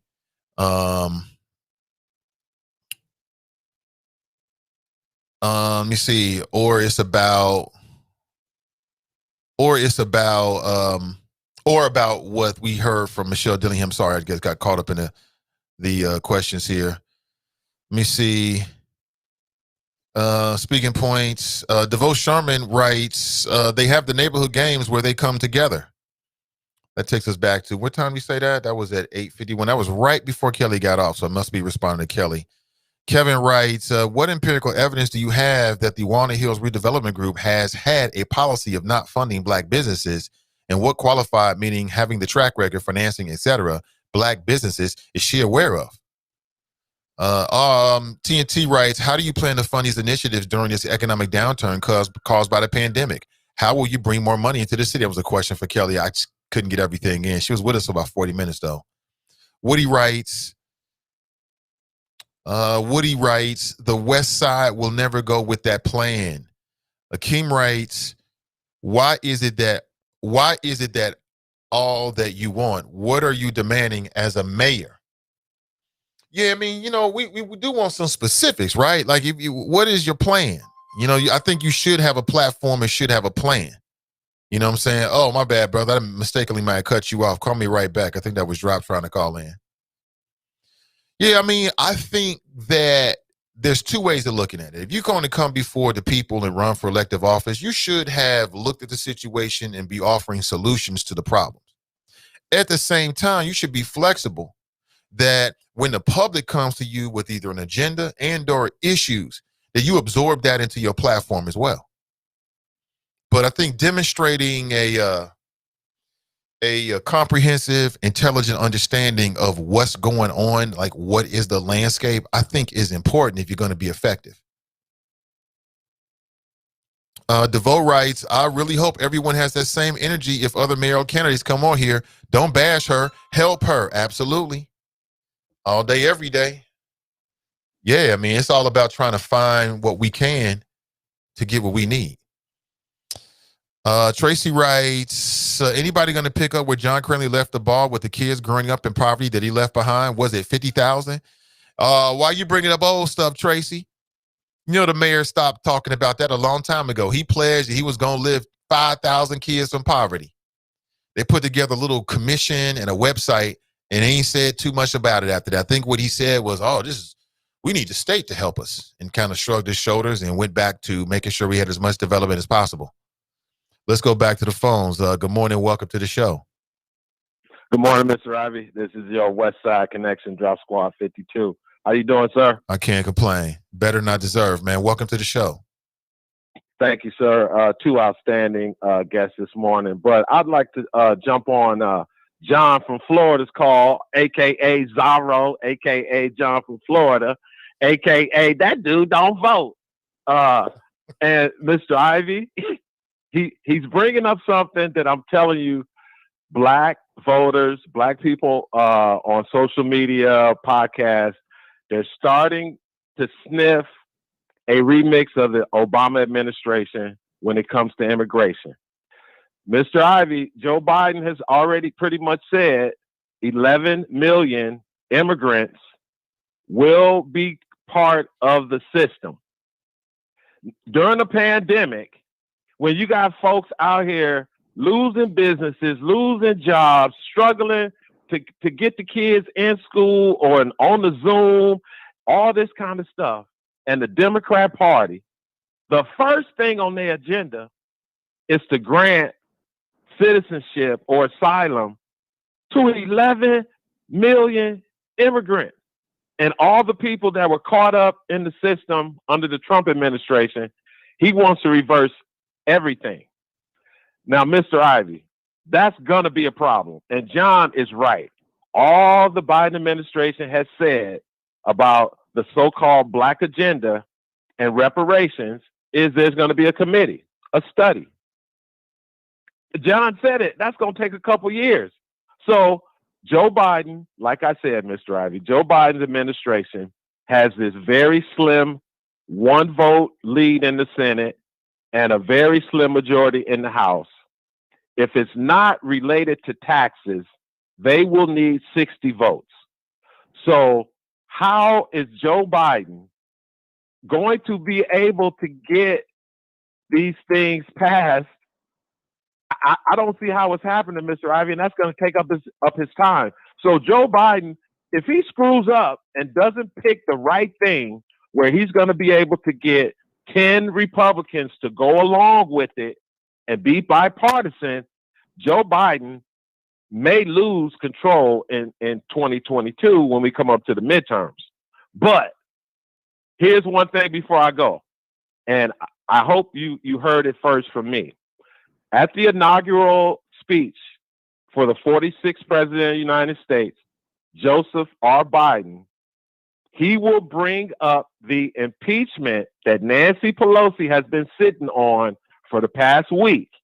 And he's going to say that I will instruct Nancy Pelosi to do not send the articles of impeachment to the Senate for a trial.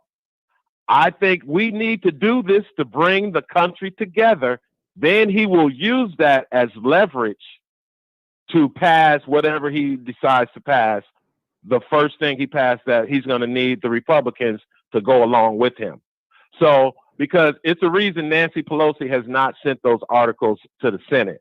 And I think they're using it politically, and Joe Biden is going to mention it in his inaugural speech where the world is listening, waiting for Sleepy Joe to bring us together, the great white hope.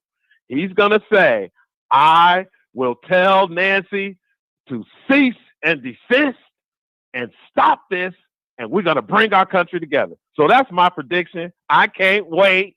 Drop Squad 52, Black, Not Democrat, will be a movement in 2021. Peace.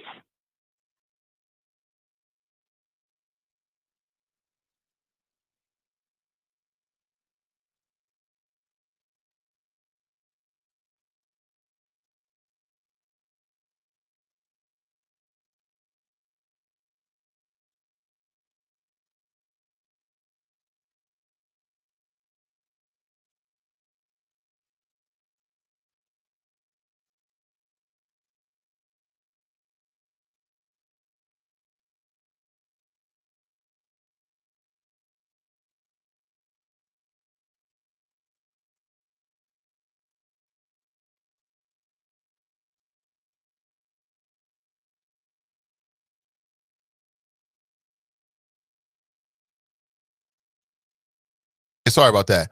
Yeah, I turned my mic off. See, I told you I'm not infallible. But the point I was making was, number one, thanks for the call, Drop. He was on some drop-ish. But I get it. I get your point. But to Joe Biden, two things. Number one, Joe Biden, I ain't got no problem with the other stuff he's doing. I got no problem with him working on immigration. My only problem is I want to see what you're going to deliver to black voters. Black voters put you in the White House, sir. You better deliver for us. Simple as that. If you do not, the Democrats going to pay for it in the midterm elections, and you're going to pay for it again in 2024, period. We want to see that same energy that black voters gave to you, you need to get to us, period. Just like Trump was like 100% focused on his base, and that's why they loved him and supported for him. Look at what they did. They all riding through the damn Capitol building. There's a reason why he delivered for the base, whether it was in rhetoric, energy, or policy. Really, it was just more rhetoric and energy. We want to see the same thing. Anything less than that, the Democrats are going to pay in 2022, period. Because a lot of black voters voted while holding their nose, like, you know what, I ain't really feeling it, but this other dude, he might be a bigger problem. They don't show up, it's going to be a problem, simple as that. Then the other thing is, Biden is a little bit too optimistic in his view of the GOP. I agree with AOC, Alexandria Ocasio-Cortez. She says she's concerned that Biden is a little bit too, optimistic that once Trump leaves office, that they're going to want to play ball with him and be nice because they're friends. Man, he better get with the times and pay attention. They're going to do the same thing to you they did to Obama, if they can. None of that friendship stuff's going straight out the window. So you better wake up and understand what time it is. Other than that, he's going to get ran over by the Republicans. But let me go back to the phones. Good morning. Welcome to the show. Good morning, Nathan. This is Sarah. Hey, Sarah. Good morning, brother. Welcome. Hey, man.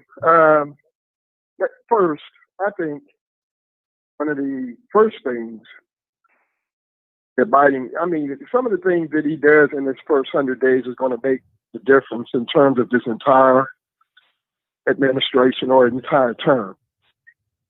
I personally think that he should undertake some things, especially in light of what happened on January the 6th. He should do something about that John Lewis bill, the voting rights bill. I mean, he should try to see what he can do in order to get everybody on board. And that will be an earmark for what he might be able to get accomplished during the course of his administration. Voting Rights Act. I think that, amongst maybe some other things, I'm not real happy about the immigration thing, but given that this has been an ongoing thing for the past decade, I think, they might be able to get people to sign on to that. But Drop does make some good points, even though I don't agree with him on a lot of things. He makes some good points about what can be actually done within the course of the first 2 years of this administration. They're going to have some issues. And I believe one of the things that they need to do is take care of that Senate and, well, the Congress problem right now, because you still have a lot of people who signed on to this sedition thing. I don't know what's going to happen with that, but that is concerning. What do you do with 192 or 195 congressmen who didn't go for, who signed, who said that the election was stolen, or they believe that the election was stolen? That's a lot of polarity. That's going to be very, very difficult to overcome, regardless of, and we got to think about Manson. We might have a tiebreaker, but our problem is going to be Manson for West Virginia, because he usually votes conservative. So that's something that we have to concern ourselves with. As far as the mayoral race is concerned, I like Afad. I talked to him a couple of weeks ago before he actually decided to throw his hat in the race. And I think, given all the people that are in the race, he's probably the most, I think, electable under the circumstances. That has to play itself out. We'll have to see how that works itself out. But that's basically all I have for this morning. You have a great day, man. You too, brother. Thanks for the call. That's Sarah, everybody. Appreciate the call. 513-873-7134. You can share your thoughts as well this morning if you like to. Real simple. Just dial this number. Let me put it up for you. 513-873-7134. Or you can just take a free ride on my thoughts this morning. You always have your Miranda rights, the right to remain silent and just be edutained and chill out. So coming up at 10:30 this morning, we're going to talk with a member of City Council, some members of the community, talking about a vote that's going to go before City Council tomorrow. And the vote is about no-knock warrants. Should Cincinnati ban no-knock warrants? You know, like the kind of warrant that was involved in the death of Breonna Taylor. I still believe what that brother said, though. I believe that brother that was there. I don't think that he was trying to shoot no police officers. It's racist to believe that a black man's chilling with his lady friend. They chilling. It's late at night.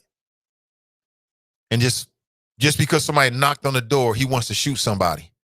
It's racist to believe that you hear a knock on the door, they say it's the police, and you just going to shoot the police officers. Where they do that at? Oh, at the Capitol. But those are white folks. It's racist to believe that. I don't believe it. I believe what that brother said. I don't think they knocked. I think there's a lot of evidence that they didn't knock. And then you had Mr. Daniel Cameron, who decided that he was going to go with the cops. That's what happened. He had evidence that they didn't. Matter of fact, they talked with a bunch of witnesses that night. I remember it. Just like it was yesterday. I saw a very, very interesting sort of like informational video that told the whole story. They talked to multiple witnesses there. None of them said they heard the police say a damn thing. The man who ultimately said that the police did say something, initially he said that he didn't hear word. He just heard bamming. And then months later, he changes the story. The history books are filled with that. King writes, big ups, Michelle Dillingham coming hard versus last candidate who was on the line. Really? Let me see. Trying to get everybody in here. So many comments I can't even come back to the beginning of the comments now. What do you think? Yo writes, where's Ethan? That's hilarious. April writes, crazy how my child can go to Elmwood, Norwood, or CPS due to 45237. DeVoe writes, they need to bite her in the butt if that needs to happen, and all do what's necessary for her to win. Again, if you're going to have this challenging for her, have it for every politician that comes on the show. Lawrence writes, this is what I tell you about 50 million to developments. I can't make this up. 50 mil, that's right. 50 mil. 50 mil. Let's see, spilling the tea. Kelly's in the house. She writes, we need a city council that will work on behalf of the people and a mayor who will make sure that plans for our communities are executed. Plans that don't benefit the city, don't make sense, and or lacks equity will be vetoed under my watch. That's what I will guarantee as mayor. April writes, they will be protected no matter what happens to us. Kevin writes, but the developer has stipulations when they use the TIF funds in historically disadvantaged neighborhoods to use the funds only for specific uses. And the TIF districts have input the projects to use. The problem isn't the TIF, it's the standards. Okay. Cassandra writes, wow, thanks, tax dollars. Danita writes, absolutely. To me right now, Michelle Dillingham isn't speaking to what is pressing for me and most people that I know right now. If you check the chat, I asked Nate to ask her the exact same questions I asked Kelly. Brent writes, maybe if you get a federally subsidized student loan, you're getting 2 to 3%. But if you don't qualify for your parents' income, you're getting anywhere from 8% to 12% for student loans. You know, the only thing I would say to that, Danita, is we need to be paying attention to what's happening with these development dollars. Because what happens is we keep asking ourselves, why isn't there enough money to go around for our community? Where's the money at? Well, that's where the money's going. And then people will keep belly aching about gentrification. And if gentrification is an issue for you, then the nature of the deals, the development deals, has to be a focus so you understand what's spurring gentrification. Some people are like, hey, I love gentrification. I'm all for it. Okay, for those people, they might look at the deal like, hey, you know, nice stuff, swimming pool, luxury apartments. Hey, it's great. It's better some abandoned space on Liberty. It's better than that. It depends on your perspective, but I hear a lot of people who, at least vocally, I've heard it, say that they're concerned with gentrification. Well, we concerned with it, then we got to keep our eye on the ball. One thing I'll say about Michelle Dillingham is she's been talking about this for years and years and years. Across the board. This ain't just new. You know, for whatever reason, this is something she's really focusing on. So I appreciate the info.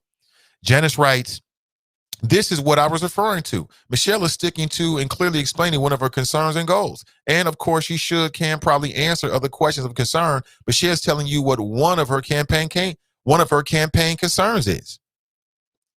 Sticking to the issues. Right. I get you.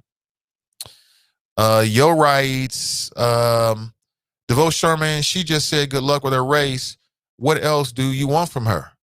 Lawrence writes, if Michelle is spilling the beans, but she by default has to be talking about Silbach young man who are all currently on council, yet are all running for mayor. I think she was. She said Democrats. Who's the Democrats on council right now? That would be Mann, Young, Silbach, and Jan Michelle Lemon Kearney. Those are your 4 members, the Democrat members of city council. Who am I forgetting? We got 3 new folks down there. I feel like I'm forgetting somebody. Who am I forgetting? Who's the other Democrat on council? I don't know. I think that might be it, actually. I'm not sure. Is Cranley also a lawyer and a developer? He is, I think he's both. I know he's into development. I know that. I don't know if he's a lawyer or not, but I want to say yes. Tracy writes, Michelle has never been afraid. April writes to Brent, if I knew better, I would have went for a trade. April writes, they've been doing it. Absolutely. Let me see. Tracy writes, Cranley has way too much power. He's got the power of the mayor. We voted for him. People didn't like Roxanne, and people didn't want Yvette. I'm just going to say it again. You had an option 4 years ago. I tried to tell you. But, you know, even black folks didn't turn out for Yvette in some cases, some of these districts. You wanted more Cranley, so you got more Cranley. But you had an option. Remember, that was Rob Richardson, Yvette Simpson, and John Cranley. The city chose, of those three people, for John Cranley to continue as mayor. We are where we are. We had options. Angela writes, Cranley sucks. I keep hearing that. I keep hearing it. Lawrence writes, I knew. Yo writes, Michelle, mad as hell. I like how she's talking, and plus she came on Nathan's show. Appreciate it. Asha writes, tell him, Michelle Dillingham. Brent writes, the difference is PG got caught, right? I mean, from what she just described, it sounds like exactly what the allegations are against PG Sittenfeld. The only difference is that he had the FBI on his ass, and he got caught and got him on tape. But they contribute to the PAC, contribute to his campaign, and now it looks like the mayor is for their development. What's the difference? I think we need to rethink all of that. Some people have suggested that if you are someone that has a development deal before city council, and again, how much of that is really going to persuade a member of city council to vote for somebody? Like, you can only give, what is it, $1,500 in the campaign? Now, with the PAC is different. You can give a lot of money then. You can get into the tens of thousands, if not more than that, with a PAC. And then if you're a politician with a PAC, oh, that makes you hugely influential in your own party, because you can spread that money around to other candidates. That's what I've been told. Makes sense, right? You know what I'm saying? I'm a candidate. Let's say I'm a candidate for a particular party, Democrat, Republican, whatever. I got $50, $60, $70, $100,000 in a PAC that when I see other people running, I can put money in your campaign. That's hugely influential. That means that when you call, people going to answer your phone call. That means that when you send an email, you're going to get priority on that email. That means that when you have an issue and you want to bend their ear, you're going to get priority to bend their ear. That's hugely influential. So what's the word? Are we banning developers from contributing to campaigns and PACs? Because it's got to be both. Should there be a time frame? Like, look, you can't contribute any money in a certain time frame leading up to a project development deal. I mean, I might do it. Like, if you're a developer, you can't have contributed any money to a PAC or a campaign within 5 years of a development project that comes before the city of Cincinnati. That might do it. Kevin writes, that's $2.9 million is likely a bonus for finishing on time and on budget if the project management technique. Could be. It's a game and the communities miss out. The community councils need more power. Displacement for sure, right? Well, Sandra Knowles would know because, she's the president of the Avondale Community Council. So that's the point I was trying to say to Kelly. She's someone we should reorganize it. Like, in what way? Like, all city council don't have to do what the community council tells them to do. They do what they want to do. If community council says, you look, okay, we for this ideal, but this is what we want in the CBA, community benefits agreement, it don't have to go that way. That's a recommendation. They can take it and rip that up and do what they want to do. What's going to be the repercussions? People going to talk about them? Well, and I mean, we've already seen that a little bit of bad press around a development deal doesn't really mean a whole lot. We've already seen that. Again, some people suggested that the community council should have, again, I don't know if there's a change in the charter or what it would take, but they should have some real power, some real teeth. You know, right now, these community councils are toothless tigers. They ain't got no real power. I mean, they got some influence. You know, they can get behind the mic, they can get on radio shows. Yeah, I'm sure that city council will listen to them. But that doesn't mean they're going to do what they say. Yo writes, Cranley ain't talking to you, Nate. He doesn't want that smoke. Oh, he might. He might. But Cranley is a well-heeled politician. There's no question I can ask him he ain't ready for. There's no question I can ask him he ain't ready for. Trust me. Let me let that go. Akeem writes, Dillingham will win council, then run for mayor. I say she got a good shot for council because she came in what? You know, she came in what? 215, 45 votes shy of being on council already. So if anybody I think would have the best shot, I'd say her. You know, in terms of she already ran a race, she got name recognition, she was right there. But we have to wait and see. You never know. You never know. Lawrence writes, ask Silbach if he supported this deal that Michelle just referenced. If I can bring it up and get it in, I will. I will. When he comes on in about 29 minutes, we're talking about something else. At the very least, he's running for mayor. So I'll circle back around when it's that conversation, Lawrence, and make sure I put that question to him for sure. All chess moves. Cranley isn't coming on the show. He may not. I mean, you know, it may not. Speaking of coming on the show, I did reach out to members of the CPS school board, and I have set up interviews. I'll let you know as we get close to those dates who we'll be talking to and what. We got to talk about CPS. I'm sure there is a completely credible and plausible explanation for their decision. We just want to hear it. We just want to hear it. Marche writes, get these corrupt people out of here and get folks in office with good ethics and want equity for all. I'm with you 100%. Yo writes, 5 jobs, 30 years, WTF. It must be nice. Brent writes, hang up on John, formerly from New Jersey. Jesse writes, John loves calling in, talking about politics. He does. He does. Tracy writes, all John can talk about is reparations. But he ain't doing nothing about it. Anthony writes, FBI needs to go back to Cranley first, getting elected, do an investigation into all the business dealings up to this point. They might have already done that. Brother Iman Powell writes, Avtab Pureval. He writes, Avtab is going to win mayor. I was talking to someone who was deep in the politics game here in the city and around the country within the last week. And Avtab came up. And this person's opinion is that, you know, he feels like he's a front runner. He's going to be a strong contender. Now, I put it that way because as we've seen, anything can happen between now and November. Anything can happen between now and May. Anything. Anything can happen. You know, if we go back to a year from now and I ask you who you thought was going to be mayor, many people say PG Sittenfield. Okay. And look what's happened between that time.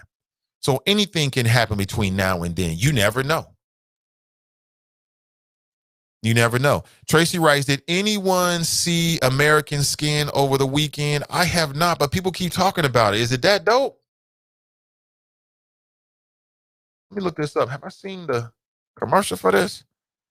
American Skin. Where is this at? I haven't seen it. Is that the Nate Parker joint? I think it is. American Skin. Oh, yeah. You know, I want to see this.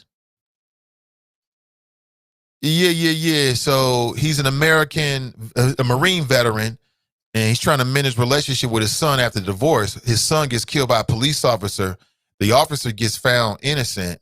And then he goes on some straight like psyops, you know, picking the locks, coming through blasting type ish. and gets his justice. I got to see that. I got to see. There's another movie coming out. I just saw the trailer for it. Last night. I don't know what I was on. As I was falling asleep, I see this trailer. It's the last thing I can remember from last night. And it was super dope. It was like the Black Panthers and the infiltration of the Black Panther. It was super dope. I can't wait to watch it. I can't remember the title of it, but it's on my list of things to watch whenever it comes out. K.R. Mitchell writes, John doesn't vote, but always talking about politics. Yeah, John, that's his style. That's called style, K.R. That's called style. That is his style. Again, stick with me, folks. Coming up at the bottom of the hour, I'm scheduled to speak with some members of the community.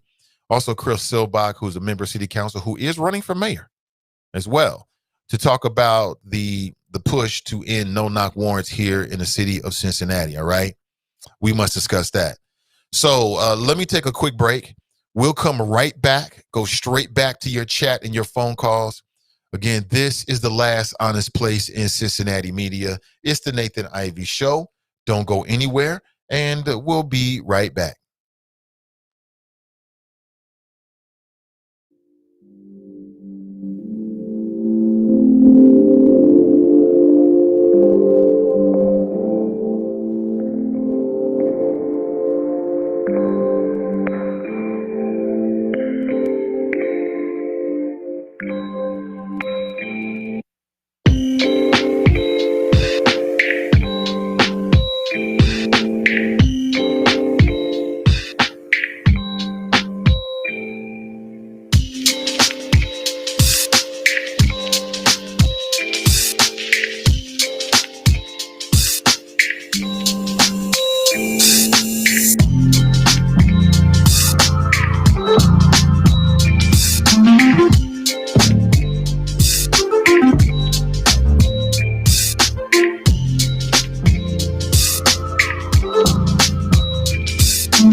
Quick break. I don't want to spend too much time away from you. I know you're very, very busy. You could be anywhere in the World Wide Web, but you're here with me this morning. I appreciate it. Again, coming up in about 25 minutes, we'll talk with some people from the community that are trying to push City Council to ban no-knock warrants. All right, here's the cover for today's show. Let me talk about the cover story. White woman who stole laptop planned to sell to the Russians. Have you seen this? Oh, I'm all about these stories, man, coming from the Capitol. A laptop was stolen from the office of the Speaker of the House, Nancy Pelosi. As I understand, it was at least 2 laptops along with some other materials. A white woman stole the laptop. She stole the laptop. She's clearly seen in some of the videos. Police have been searching for her. As I understand it, she has now been apprehended. She has now been apprehended. She stole a laptop from the Speaker of the House's, matter of fact, I can put this on the screen for you. She stole a laptop from the Speaker of the House office during a Capitol raid when white folks went nuts and thought it was 1776 for real, and they was going to take over the country and all this other goofy ish. I was going to show this to you in the hopes of like helping police. Yeah, that her right there. That's the criminal right there. And I was going to show this to you saying, hey, we keep our eyes open, family. But as I understand it, she's been arrested. And apparently authorities found out that she had a plot. She was going to sell the laptop to one of her friends in Russia. And then her friend in Russia was going to give it to the Russian intelligence services. And yeah, I don't know what the hell it has to do with 1776 and freedom, but clearly some people was trying to hit a lick. They was trying to come up. I got this laptop. Could be some secrets on there. What are you going to do with it? Sell it to the Russians. These must be Trump's people because that's what Trump was doing, working with the Russians. He should have been impeached for it. Matter of fact, he never should have became the president, but it is what it is. So more information is coming out. And again, one of the biggest misconception about these white supremacist terrorists that tried to take over the country a couple weeks back is that they were somehow low income people at the bottom who were just fighting for, trying to make it out the mud. And, because when that's the narrative, it becomes a lot more, it softens the story, right? It's like, oh, these are just hungry people just trying to eat. No, a lot of these people were elites. A lot of these people had professional jobs, graduate degrees, well-connected. They just looked at it as an opportunity to tear some ish up. And in her case, she was trying to hit a lick. She was trying to hit a straight lick. They got her ass, though, and I'm glad. 513-873. The best thing to come out of this whole Capitol thing is that it's exposed a lot of these white supremacists for who they are. And I want to see the FBI go to the ends of the earth on this. They should scorch the earth, identifying and then putting their images out there. Every time I see these photographs, I love it. Some of these folks, man, have been like hiding, but they just could not resist an opportunity to go to the Capitol and tear some ish up. And now they're being outed one by one, and I love it. We need to know who they are. Stop hiding. Stop hiding behind your professional degrees. Stop hiding behind your family's name. Step into the light so we can see who you are. That's one of the best things that's happened with the Capitol raid, is that it's helped to, and again, in no way do I believe we're scraping the bottom of the barrel. We're just scraping the surface with it. But this is the real race, the real face, should I say, of white supremacy. This ain't Jeb and Luke. This ain't Bo and Luke with a pickup truck in the hills of Appalachia saying, "Hee-wee," with some moonshine. That's not the face of these white supremacists. That's not who they really are. It's much more deeper than that. It's much deeper than that. They got, some of these are doctors, members of law enforcement, members of the military, business owners, families with big time names. Yeah. The dude who's known as the QAnon shaman, his father is a Supreme Court justice, I believe in, I don't want to call it and be wrong, but he's a Supreme Court justice in one of these states. Run around here telling me he's the QAnon shaman with some fake fur and some damn horns on and some red, white, and blue paint on his face. But y'all worried about Black Lives Matter. Don't make sense. 513-873-7134. Let me jump around here because there's a lot of stuff that may or may not be on your radar screen. I mean, these things could be a departure from what we've been talking about. We've been talking about a lot of serious stuff here. So I want to just kind of, share with you some things that hit my radar screen. Here's a story from Beaverton, Oregon, where an Oregon mother is grateful to have her 4-year-old son back after a thief stole her car with the child inside. Apparently, mom stopped at the meat market, stopped at the grocery store, and left her 4-year-old inside the car and decided she was just going to run in. Where they do that at? This ain't the fucking 70s. You can't do that no more. I mean, there was a time when you could do that, but those times are we decades past those times. So mom ran, and just picture this for a second. Mom runs in. I guess she thought she was just going to be in for like 5-10 minutes. And when she comes out, car's gone with her child inside. That's a bad, sinking ass feeling. And you didn't set your kid up for failure. You may never see your child again. Because there's people out here snatching children. There's a black market for children out there. You know that? Well, how else could you explain what we're seeing? The police responded to Basics Meat Market. This goes back to last Saturday in Beaverton, Oregon. Crystal Leary told them that she had gone to the store to quickly grab a couple of items and left her 4-year-old son in the car with the engine running. What the?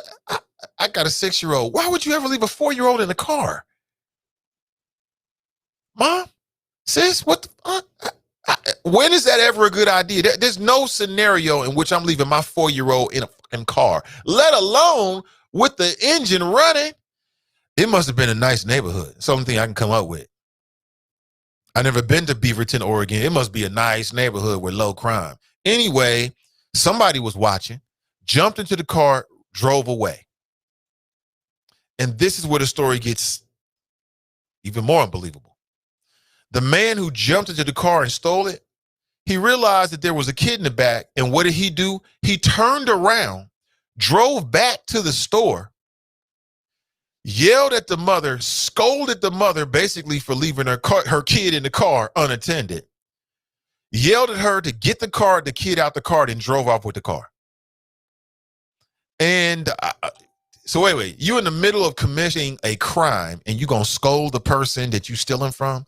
We are living in the last days of common sense, my friends. You can't make this up. Now police are looking for the suspect, described as a white man in his 20s or 30s with dark brown braided hair and a 2013 silver Honda Pilot. What? Only thing I can say is at least there is some morals with this dude. Because that's a whole, you talking about catching a case. It's one thing, what is that, vehicular, you still in a vehicle. Okay, that's one thing, Grand Theft Auto, no pun intended. It's a whole nother when you kidnapping a 4-year-old. So I give the dude a little bit of props. You shouldn't be out here robbing people no matter what, but I give him some props. Dropped off the baby like, look, your baby's safe. Now I'm going to get back to doing what my primary goal was, stealing your vehicle. So I guess there is some honor among thieves after all. I guess there is some honor among thieves after all. Could have been worse. 513-873-7134. Charles writes, Black and Gilligan is on the horn. Janice writes, drip or drop. Shh. The morning was going quite well. Y'all know y'all love Drop's calls. Drop about to step it up, man. We were talking off the mic yesterday. He's stepping up his equipment game. He about to go straight podcaster on you. Straight podcaster on you. Glenn writes, Drop is lying again. Lawrence writes, side-eye drinks tea. Side-eye drinks tea. LOL. April writes, they want to eliminate the working class. Seems that way anyway. Brent writes, we need to be uplifting the working class. Once again, lies and half troops from Drip Squad 2 and Impossible. The 11 million people he is referring to are the DACA dreamers. Yeah, he got it all wrong. He's trying to make it seem like it's going to be some kind of, and they do this every time a Democrat's in office. It's going to be an open door policy.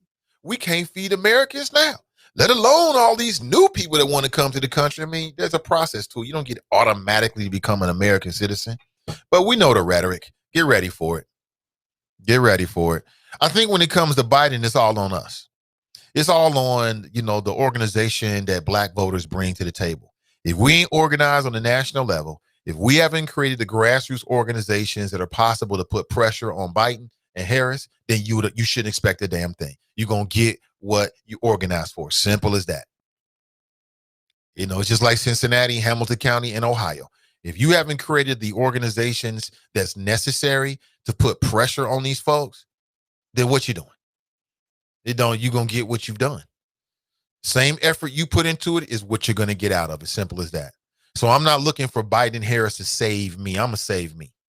I'm not looking for them to save my children I'm going to do that.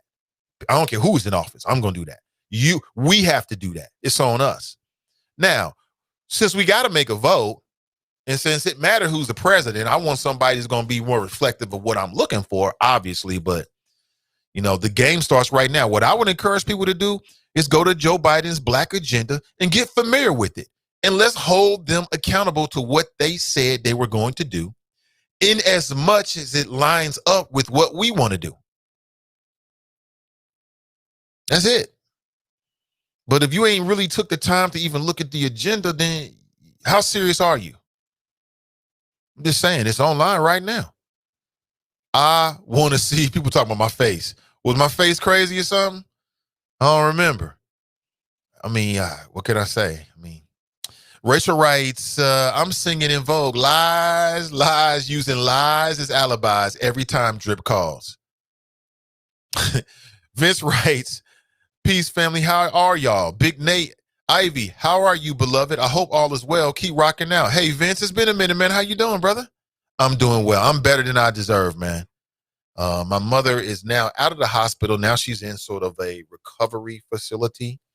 And the bad thing about it is we can't visit her because of COVID. So all we can do is Zoom calls and phone calls and things like that. So that's got me down. The family's strong. I'm strong. My boy just turned 6. He is developing nicely. I'm loving it. Chip off the old block. I'm loving it. And CDM continues. We continues every single day. We grow. So Lemmy writes, correct revenge. Not sure what she was referring to. Charles writes, Black and Gilligan will dodge that like Patches O'Houlihan. Patches O'Houlihan. Why does that sound familiar to me?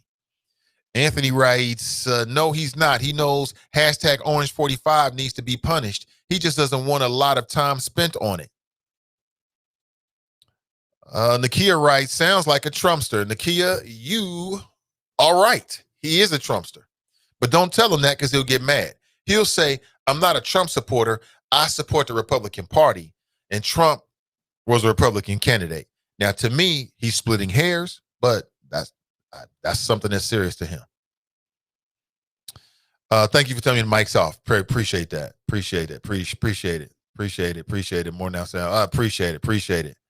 Mute button, mute point. DeVoe writes, he needs an assistant. I do need an assistant, DeVoe. You're right about that. Let me see. No sound. There it is. Now we back. Ms. Rhonda. April writes, go out and come back in. Janice writes, I was trained by Harvard in the art of win-win negotiations, which taught logic and critical thinking, and I cannot understand how anyone could vote for Donald J. Trump. Drop? What the hell? Janice, great minds think alike. I didn't see what the draw was myself. There was nothing that was attractive to me as a voter. Nothing attracted me whatsoever. But let's go back to the phones. Good morning and welcome to the show. What's going on, Nate? How you doing, man? I'm doing good, brother. Welcome. Hey, I appreciate it. Hey, first, let me say big ups to my man Lawrence out there. We were going back and forth, but I got much respect for that brother, man, the work that he does. Just give him a little help. I actually told him if he can give me a reprieve so I can try to whip these Dems into shape, Nate. I listened to Drop's call, and first of all, whoever's in the chat room and called him Drip Squad 2 and a possible, that might be the funniest shit ever. Drip 2 and a possible. So I want to give him props for that. But let me say this, Nate.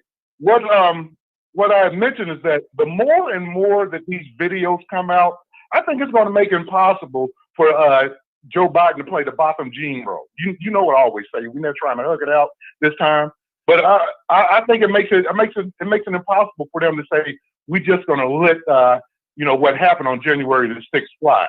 And what for people that out there don't know, what Drop said today on your show, Nate, is what Lindsey Graham tried to pass off yesterday. This whole idea that if we go through with the impeachment, that it's going to further divide America, as if we were all unified to begin with. It's kind of, Nate, this playing sports. When you hear the white guys on the radio talking about he shouldn't have said this before the game, that's just going to give the other team more emphasis, as if it was going to be a light hitting football game to begin with. We were coming out there to take your head off, regardless if you were silent, let alone if you said something. So back at you ain't cheap. But let me say this, Nate, the tangibles that you talk about, and I agree with you. And like I said, we got the wind beneath our wings, the wind at our back, as they say. And I think we could start off by passing the John Lewis Voting Rights Act.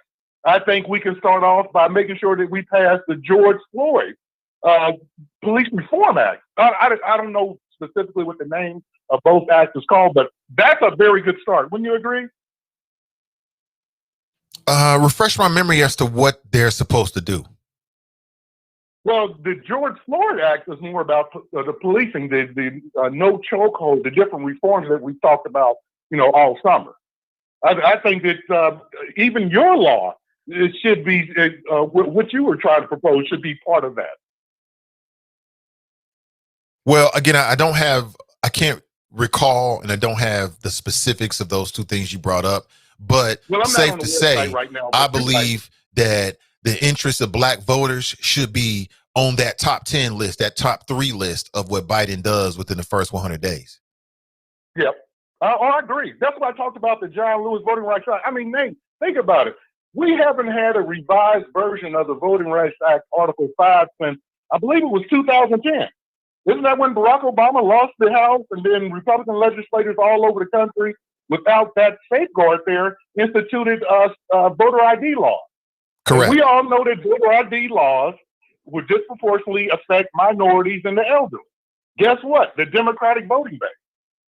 You know, they knew this from day one, Nate. I mean, they knew this from day one. You know, it's like now, enemy number one is Stacey Abrams. And all that sister did was go out and get people registered to vote. She becomes enemy number one for what? That's like when they try to play the, you know, both sides need to come together. We need to analyze what the left did and what the right did. The left didn't do any damn thing but get their ass up and vote. And the right's mad because they actually got up and voted. And I say it again, they were under this perception that the silent majority was going to come and save them. That, oh, like Donald Trump had like some Barack Obama type of coalition going out there. You and I both know he barely won the first time. So, hey, I just wanted to get that off my chest, man. Like I said, a great show today. When you going to have your boy Najoli on? I know you got many more candidates that are scheduled to come on the show. Yeah. I'm going to talk to everybody, man. So I'll reach out to Herman Najoli and see when he's available. I mean, man, you're a must-stop now. I mean, I know you realize that, but, you know, unlike what, 3-4 years ago, when you were up at the RNC, convention, now they got to come through you, along with others in the black media. So that's always a good thing. And, always. You know, the word is out. The word is out there. It's not like you about to be, your girl, who was the light-skinned chick doing the moderator. You know, you're going to come hard-headed. So they know that. And you're going to ask the questions that you're going to get in the Chop Shop, on Facebook Live, on YouTube, and the questions that you got yourself. That are pretty much what we want to be asked. You know, no offense to this brother, but you ain't going to give us a Kevin Aldridge. And I'll end with that. You have a good one, Nate. What? Shout out to Kevin Aldridge. I don't know what that means. I think Kevin does a good job. But I appreciate it. I appreciate the kind words, man. Have to? No. And again, I always come prepared. But your questions, you're going to come up with questions I just don't have. And I think any interview should be a reflection of the audience, more so than the host. So, you know, if you could asking some dumb shit, I ain't got time for that. I'm just going to overlook it. But, you know, if it's a difficult question, put it out there. I mean, either they're going to answer it or they won't. Simple as that. No, they ain't got to come on the Nathan Ivey Show. Believe me on that one. So I appreciate when people come on and spend time with us. Speaking of which, we are scheduled to get a Zoom call, you know, with some people. I still got Drop up here. Drop's been on live for a little bit. Got some folks coming in from City Council and also from the community to talk about no-knock warrants. And I want to make sure they got the link. Hold on 1 second here. I'm going to be looking at my phone for a minute. So just give me a second. I want to make sure that they got the information they need to give us a call. Patches O'Houlihan was the coach from the comedy movie Dodgeball. Is that right? Okay, here it is.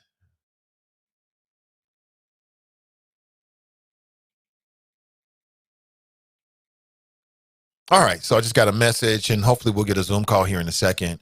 And we'll get a chance we'll talk with the folks from the community who are introducing a no-knock warrant motion to City Council tomorrow. So we're scheduled to speak with Iris Rowley. We know her, Chris Silbach, and Sasha Naiman. Okay, from OJPC. So they're going to give us a Zoom call here very, very shortly. And we'll talk about what the motion is, what it means, and what that means for the community. You know, is this something you want to support? And if so, how can you support? You know, during these COVID-19 days and times, how do you tell City Council that you support these particular ideas or issues? All right. So we'll talk. And then what are the details of it? What exactly will it do?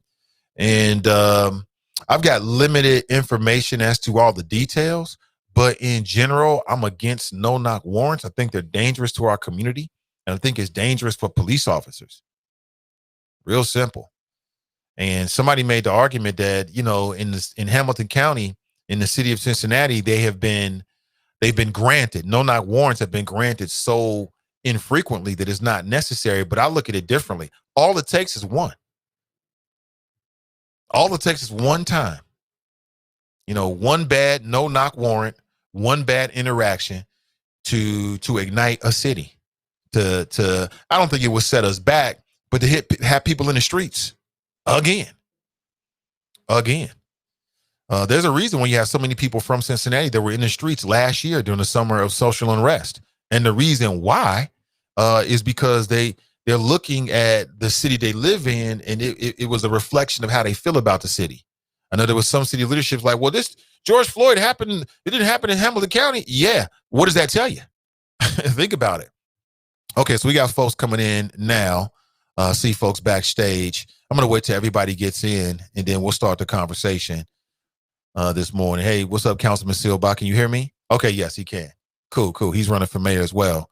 So we'll everybody come in and bring everybody on at one time and have the conversation about no-knock warrants and exactly what does that mean. Again, we're scheduled to speak with Chris Silbach, who's a member of City Council, also running for mayor.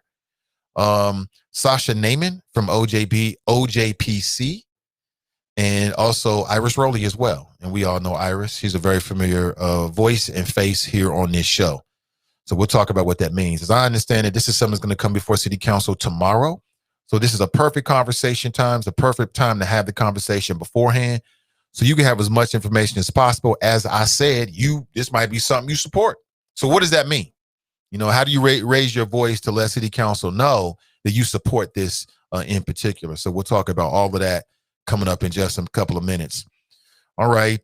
Brent writes, Biden better learn from the Obama administration and ACA. He tried that bipartisan approach and made concessions to the Republicans, and not a single Republican voted for the ACA. Very true, Brent. One of the biggest lies that was told is that Obama tried to ram through ACA. That wasn't true. The man was on television. He was on public television debating face to face with these Republican legislators. How do I know? I watched it.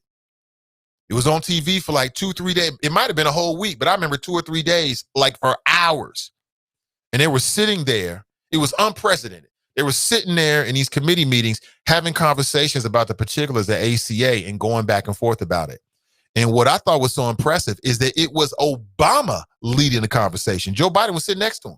You can Google it. Go Google it. Put it on YouTube right now. You can watch it. So all this stuff about, they didn't have no conversation, they tried to ram it through, was lies. But you're right, though. I'm looking for Biden to be tough because the Republicans going to be tough with him, so be tough. Make it happen. TNT writes, Biden better not. The hell with that. Letting another white privileged heinous action take place without serious accountability would be a bigger letdown to his base. One flaw of Dems is appearing and legislating weak. If you're going to advocate for us, you better fight like hell. We can unite after real accountability. I'm with you all day. I'll say one thing about Trump that I think was very attractive to his base is that even when it didn't make sense, he was rhetorically fighting for them. Even when it didn't make sense. Even when the science was on the other side of it, he was staying true. And I think that's why he engendered so much, loyalty. I'm saying the people that get you there, you got to take care of those people first because they got you there. Yeah, you're going to be the president for everybody. We get it. But everybody didn't vote for you, right? You got to rock with the people that rock with you first, all right? Okay, so we got Chris here. We got Sasha. We're waiting for Sister Iris. Hey, Sasha, can you hear me? There it is. We got the whole team here. So let's go to everybody. Hey, Sister Iris, how you doing? Can't hear you. Hey, Sasha, how are you? I'm good. How are you? Doing great. Welcome. And Chris, how you doing? Welcome. I'm great. Good morning. Good morning. Hey, Sister Iris, can you hear us now? Is that better? That is better. Yep, that is better. Great. Hey, thank you for making some time for the show this morning to talk about this very important issue. So Sister Iris, I'll kick it off with you. So I do know that there is a real interest in banning no-knock warrants in the city of Cincinnati. Tell us where are we in that, and what's happening tomorrow with City Council? So, Nathan, let me say that there's a real issue to creating the opportunity and space for appropriate policies that govern how our public safety treats Black people, for me. And that has been the role of Iris Rowley and the Cincinnati Black United Front. Typically, we've been starting this conversation off with Chris Silbach, the councilman, because it was his drive that got us to this particular point. So if you don't mind, can we just go in order? And then for sure. For sure, Chris. Hey, good morning to you, and tell us what's going on, Chris. Welcome. The three of us have been around each other a lot in the last couple of days. Good morning, and good morning to your listeners. Breonna Taylor was killed in Louisville, Kentucky, my hometown, and I followed the case closely and have watched documentaries and know almost everything you can know about it, and learned that Louisville Metro Council, unanimously Republicans and Democrats, independents, banned no-knock warrants in the city of Louisville. And so my initial goal was to follow their lead and ban no-knock warrants in Cincinnati. And then Iris stepped in and said, well, hold on a second. Maybe there's a bigger picture we need to look at. And so the bigger picture is just how warrants are served in general, from the beginning to the end. And so we partnered with Campaign Zero, a national group, with Ohio Justice and Policy Center, and Sasha, the Black Lawyers Association, Black United Front, lots of other people, to really analyze how we can reform the entire process of how warrants are executed in Cincinnati. And so that's what this motion does. It is a recommendation to the city manager and the police chief on the reforms needed to prevent someone like Breonna Taylor from being killed in Cincinnati for doing nothing wrong, asleep in their bed with their boyfriend, and police who are not in police clothes. They do not say that they're police officers, rushing their bedroom. The boyfriend doing what most people would do, which is protecting your loved ones in your house, and shooting a police officer. And then the police officers open up fire, and Breonna Taylor, who had done nothing wrong, no criminal activity whatsoever, was killed. And so, Nathan, if I could jump in, if you don't mind, I don't know if you had a question, but I wanted to continue the story of how we got here, because I think the process, Nathan, is absolutely on spot and extremely critical and important to the work that any marginalized community dealing with any issue on how it could and should roll. So I just want to take a step back, and Chris, I'm going to tell the story if I may. Chris, sure. Councilman Silbach was working on this legislation, and I had been following him and reading it. And because no-knock warrants were not a priority on the Black United Front's list or part of the refresh recommendations, I just said, we'll follow Chris and see what happens and where does it go. And then I was on Twitter following Chris and looking at what's happening nationally. And Chris had typed that the legislation that he had put forth had been pulled from the vice mayor from the Law and Public Safety Committee.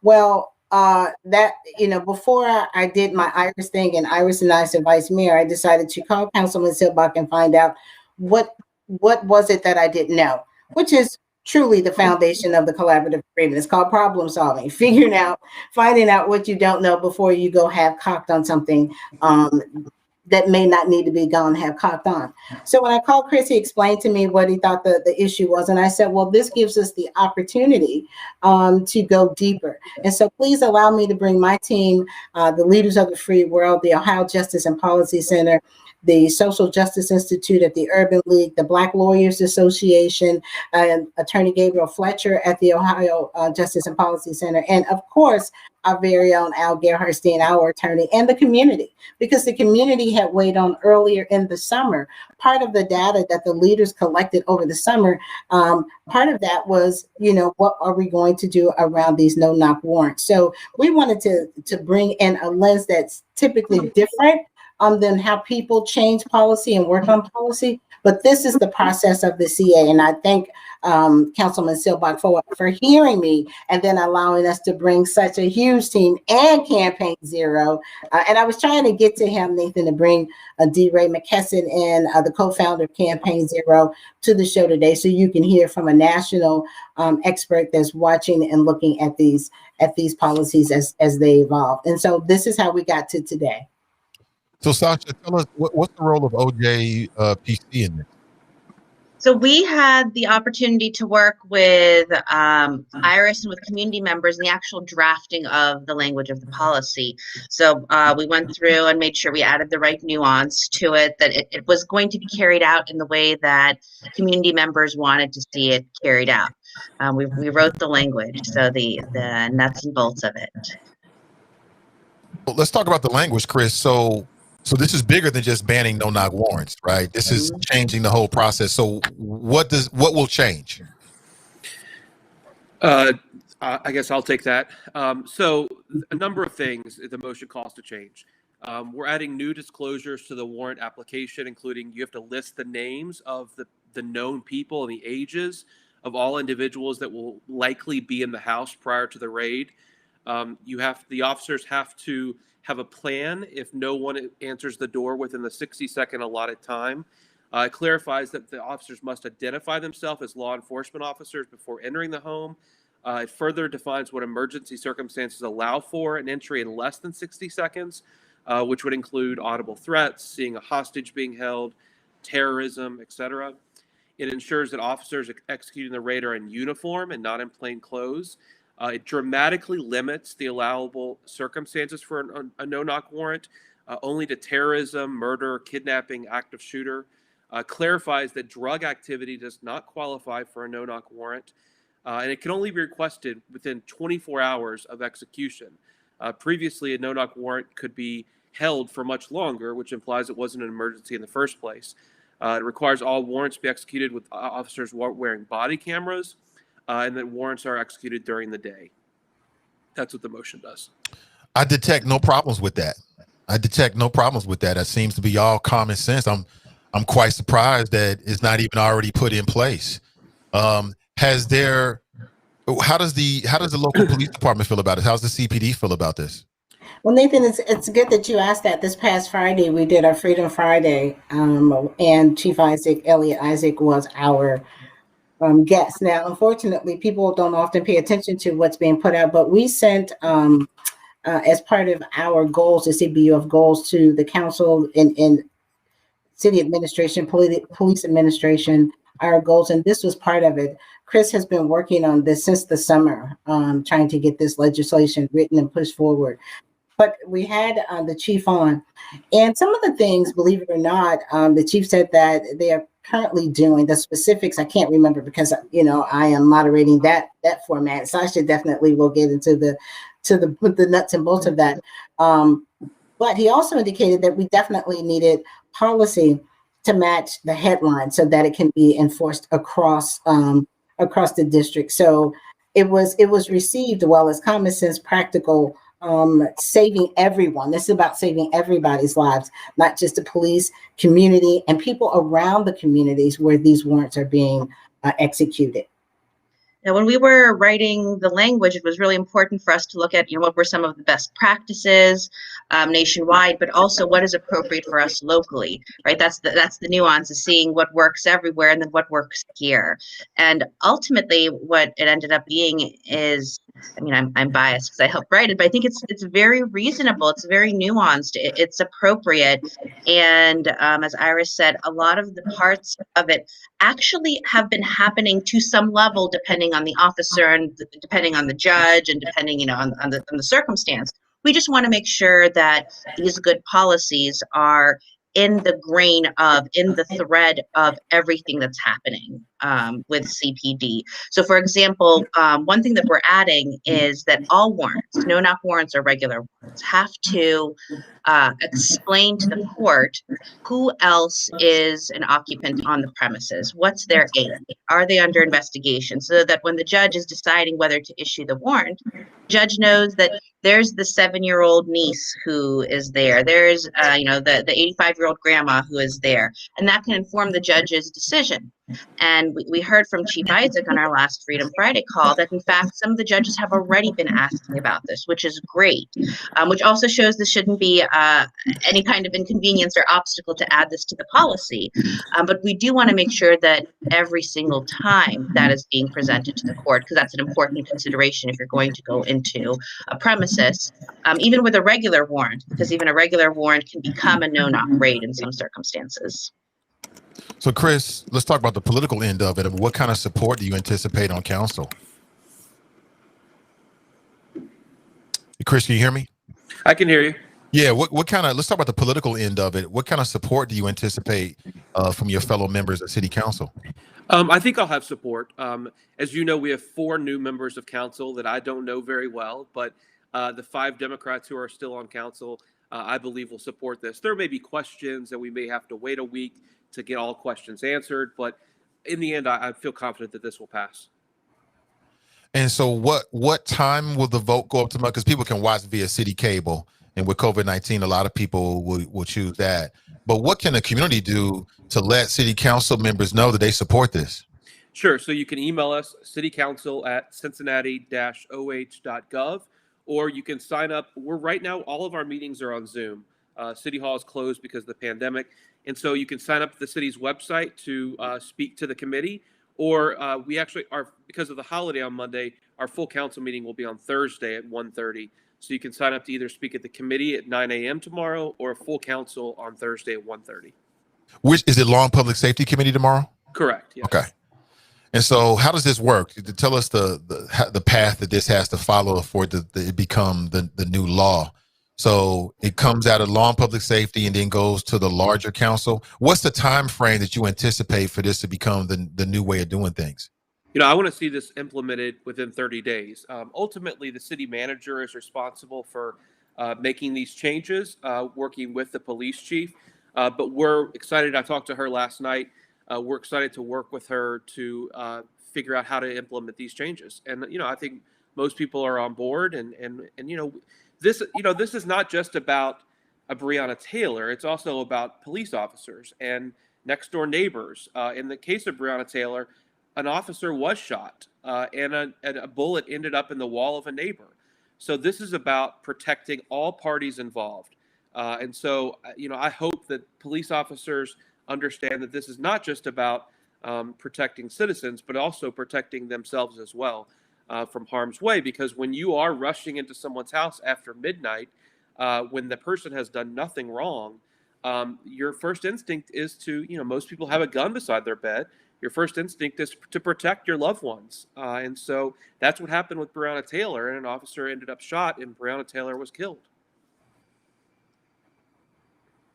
I think it's smart. I think the smartest thing you can do if you are a leader is to, when you see these things happen nationally, to ask yourself, what if it happens here? Are we protected? Rather than waiting until after there's a fatality or some kind of bad situation. I think it's very smart. Is there any resistance to this? What about the police union? Is there any resistance you picked up? Because again, it seems to protect citizens and police officers, in my opinion. I don't really follow Dan Hills, so I don't know what he has said or not. I don't respond to anything he says anyway. The police department has not issued any official statement, and I've been talking to them since I started this. So I hope that they're supportive and we're willing to work with them. But I have no idea about what Dan Hills does. Well, Nathan, it would be great if they just were, funding and supporting themselves. We are the bosses here. And when I say we, I mean community people, taxpayers, and we pay for this. This is common sense legislation. It's just evaluating what is out there. And Chris was spot on. And as I said earlier, it wasn't a high priority for us. When Breonna happened, I immediately called several judges because I knew part of the process of no knock and asked if no knock were an issue. And it appeared that it was not an issue. It wasn't coming up on our radar. I didn't hear it on your show. I didn't hear it on other, Black forums where I position myself so I can hear what's happening with the community. Or was it coming back? I wasn't hearing it from the NAACP. I wasn't hearing it in other organizations. So it wasn't high priority. But Chris was spot on to continue to push to get this done. We shouldn't have to wait until somebody loses their life, limb, are traumatized. Children are traumatized with the excessive use of force, somebody getting an address wrong, somebody having wrong information, not having enough evidence, not valuing Black life, not allowing any parts of white supremacy, racism, and or privilege to come into play of how these things are carried out. So for me, this was spot on. And again, I just thank him for allowing us to come in and bringing a huge team, tons of community voices into this particular policy, and then allowing the attorneys at the table, and there were a whole gaggle of them, to infuse their thoughts on where to input where the warrant was, because it's not just about no knock, but the raid warrants, as Sasha has pointed out, could turn into no knock. So there are a whole host of situations that we needed to really evaluate under the police code 12.700. I know I get the name wrong, their policy code. But I want to assure you that we took a deep dive, even when Chris was pushing us, saying, hey, what are your thoughts? Where are you guys at? I need to get this passed. We said, give us a couple more days, because we wanted to do a huge deep dive again and match the details with the headlines. So I thank you, Chris. Yep. Yeah. Well, I think that's what makes us different too, in some ways than other places. It wasn't just a quick knee jerk. We're going to eliminate this tool and not think of the bigger picture. We had a really comprehensive way of looking at it, at forcible entry in general, at warrants in general. This was done with a lot of thought. All right. Well, thank you for your time. So, okay, so one last question. So we know what happened with Breonna Taylor. If this is passed, how would that be different in the city of Cincinnati? So in Louisville, they were answering what they thought, where they were serving a warrant. There's some, not in my heart and mind, some discrepancy as to whether they announced themselves. Will, in the city of Cincinnati, police will still be able to serve warrants, but they'll have to announce themselves? So again, just one more detail. What would be different? So there's a few things that would be different. First, when that warrant is requested, the judge would know in advance there's other people living in that building. It's a residential building. There's neighbors. There's other people who stay in that home. So maybe the warrant wouldn't have been granted at all. Another difference is that police officers would have not been able to get that as a no-knock warrant, period. So they would have only been able to get a regular warrant where they would have had to announce themselves, because we're limiting no-knock warrants to situations like terrorism or active shooter. Never, ever where it's an issue of just drug evidence, or of any evidence, or of some speculation of that sort. So it wouldn't have been a no-knock warrant. It would have been a regular warrant. Already under our current policies, and this is something that the motion didn't change, but already under current policies, warrants have to be executed during the daytime, during daylight hours, unless there's some limited exceptions. That warrant would have been executed during the day. They would have announced themselves. They would have had to knock audibly, and not just announce that they are there, but that they are law enforcement serving a warrant, if they would have even gotten it. And they would have had to wait for enough time for somebody to come to the door. If they were planning on doing a forcible entry, they would have had to get that permission from the judge in advance. They would have had to say, when they're requesting the warrant, if nobody answers, here's why we would need to do a forcible entry.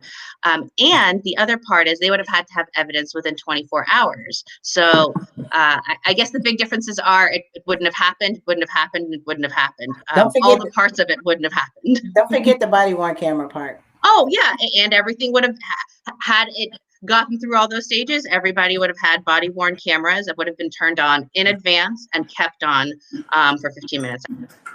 So under the proposed changes, police knock, they have to announce themselves. They're wearing body-worn cameras. If they don't get a response, do they still have the authority to go into the home? There's two situations where they can make a forcible entry at that point. And they do have to present this when they're asking for the warrant in advance. So when they're asking for the warrant, they have to say, do they plan to come back later, or would they like to pursue a forcible entry? So that's something the judge has to approve. If that forcible entry is approved, let's say they knock, they announce themselves, they wait, nobody comes, they keep doing it, nobody comes, then they are allowed, with the court's approval, to do a forcible entry now that they've announced themselves and knocked for a sufficient amount of time. Alternatively, what they could do is go in forcibly if there is what we call verifiable exigent circumstances, meaning they perceive something which is of threat to life or threat of severe physical harm. So let's say they see through the window somebody is holding a gun to somebody else. They see through the window that there might be some kind of weapons being loaded. Then they can come in. But what we're saying is, if you're going to do a forcible entry, either you have the approval from the judge and you have knocked in and announced yourself for sufficient time, or you're seeing these very high level dangerous circumstances that threaten life, that threaten severe bodily harm. But Nathan, let me say this, that the first most noticeable change is that you and your audience knows what's being written. You know that change is an amiss, and you have participated in that. That's the first noticeable change. And that is what we need to, that's why I say the process has to be lifted up here, because had Chris not been willing to allow us to step in and bring some more creative thought around what this policy, what these changes look like, he could have just written it the way that he wanted to. And so the first noticeable change is that you participated in part of this process. And then the rest is for us to digest and disseminate amongst the community so that people can understand what is supposed to happen. And if they find themselves in that situation, what's the policy? And then there was a question in the chat about officers who violate this policy, what could happen? And what could happen? So the policy has a special section that talks about public interest in police accountability, and if there's a violation, discusses how there could be civil liabilities, criminal liabilities, different internal disciplines, up to and including termination. And what was added with this policy is that if there is an untruth in the affidavit, meaning the police officer obtains a warrant through an affidavit with something untruthful in it, that actually gets referred to the prosecutor and to the Citizens Complaint Authority. That's a really big problem that there needs to be additional accountability for. And Nathan, it supports what we did through the FOP contract with the removal of the peer review process. So if someone does do these things and the chief and the administration is disciplining officers, those things now can't be removed because, you know, your peer likes you and believes that you shouldn't be disciplined because you violated a Black person's civil right, or a woman or a child or even a man. So, you know, I just wanted to say that there are multiple streams of accountability measures that are happening right now in the city of Cincinnati. And hopefully we can get some support now from the federal government and then in our state institutions. Sounds good. Well, again, thank you so much. Again, tomorrow, I see that Kamara is posting a link how people can register inside the chat. That's great. We'll be paying attention to it. Thank you for your time this morning. And from what I understand, I hope it passes. It sounds like it's good, sound, basic policy. And Nathan, you have it in your email. I sent it to you. I try to communicate, and the leaders, we try to communicate with as many community people as possible on things that we're working on. And if you want to join this work, please email cbufleadersfreeworld@gmail.com. They will get back to you. This is not about one in particular person. And as you saw, Nathan, we brought in a gaggle of people to help with this particular policy. And that's what we do all the time. Thank you so much. Thank you so much. Thank you all. Yep. Have a good rest of your day. Be well, everybody. Bye. Appreciate it. That was Chris Silbach, Sasha Naaman, and Iris Rowley. What do you think? What do you think? Listen, why wait until somebody gets killed? Smart leadership thinks ahead. You know, Cincinnati needs to stop being reactive and start being proactive. This sounds like a proactive measure to protect citizens innocent bystanders, and police officers. Sounds good to me. Let me go to the chat here real quick before we roll out. Again, Midday Juice would ask Ashley. Iman writes, is Chris Silbach running for mayor? I believe so. What do you think? I'm going to go through the email I got from Iris and see what I can post to the public. I'll post it on my Facebook pages, and you can check it out for yourself. You make your own decision as to whether you think there's something that, is the right direction. I mean, just from hearing it, makes sense to me. This could have saved Breonna Taylor. Other people could have got killed in the Breonna Taylor situation. It just makes good, plain sense to me. So, again, thank you for your time this morning. I extended the show because I wanted to have that conversation with us here on the Nathan Ivey Show. I think it's very, very important for us to be relevant to what's happening with the community. I want you to know what's going on, and you can share with your friends and family members who may not be here. Please share this particular post. There's a lot of information in this post. I might even cut this down into smaller clips and put it out there so people can get all the information. Thanks to all my guests this morning. Appreciate Kelly Prather, Michelle Dillingham, Sister Iris, Rowley, Chris Silbach. Thank you. Sasha Naiman. Thank you from OJPC. Thank you for your time this morning. Got to make a move, family. Have an excellent rest of your day. All right. We'll talk real soon. I'll be with you bright and early tomorrow morning. And tomorrow is what? What is tomorrow? Inauguration day? What? Hold on, let me double check. Is it tomorrow or is it Thursday? I don't want to be wrong.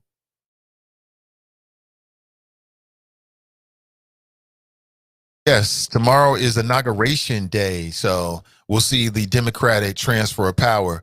And Trump being so Trump, y'all, he's going to have some kind of big military made-for-TV moment. He is breaking with tradition and not going to show up at the inauguration and do the old Democratic transfer of power thing.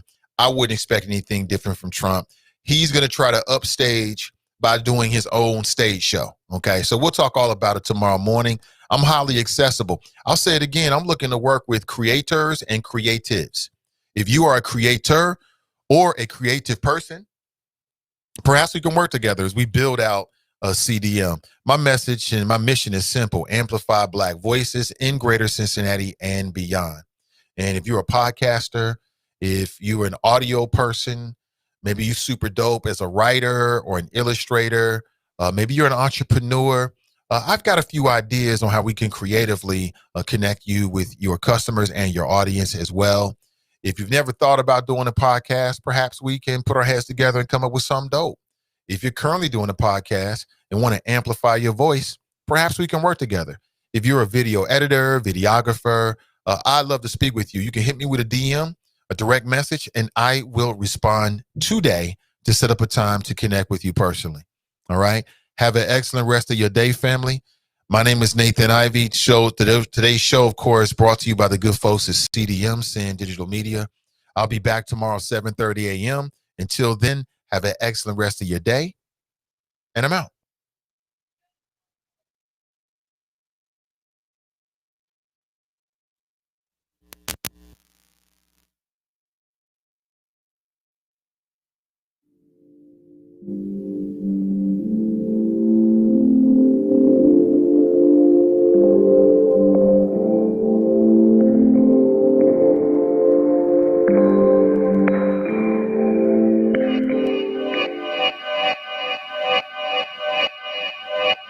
Yeah.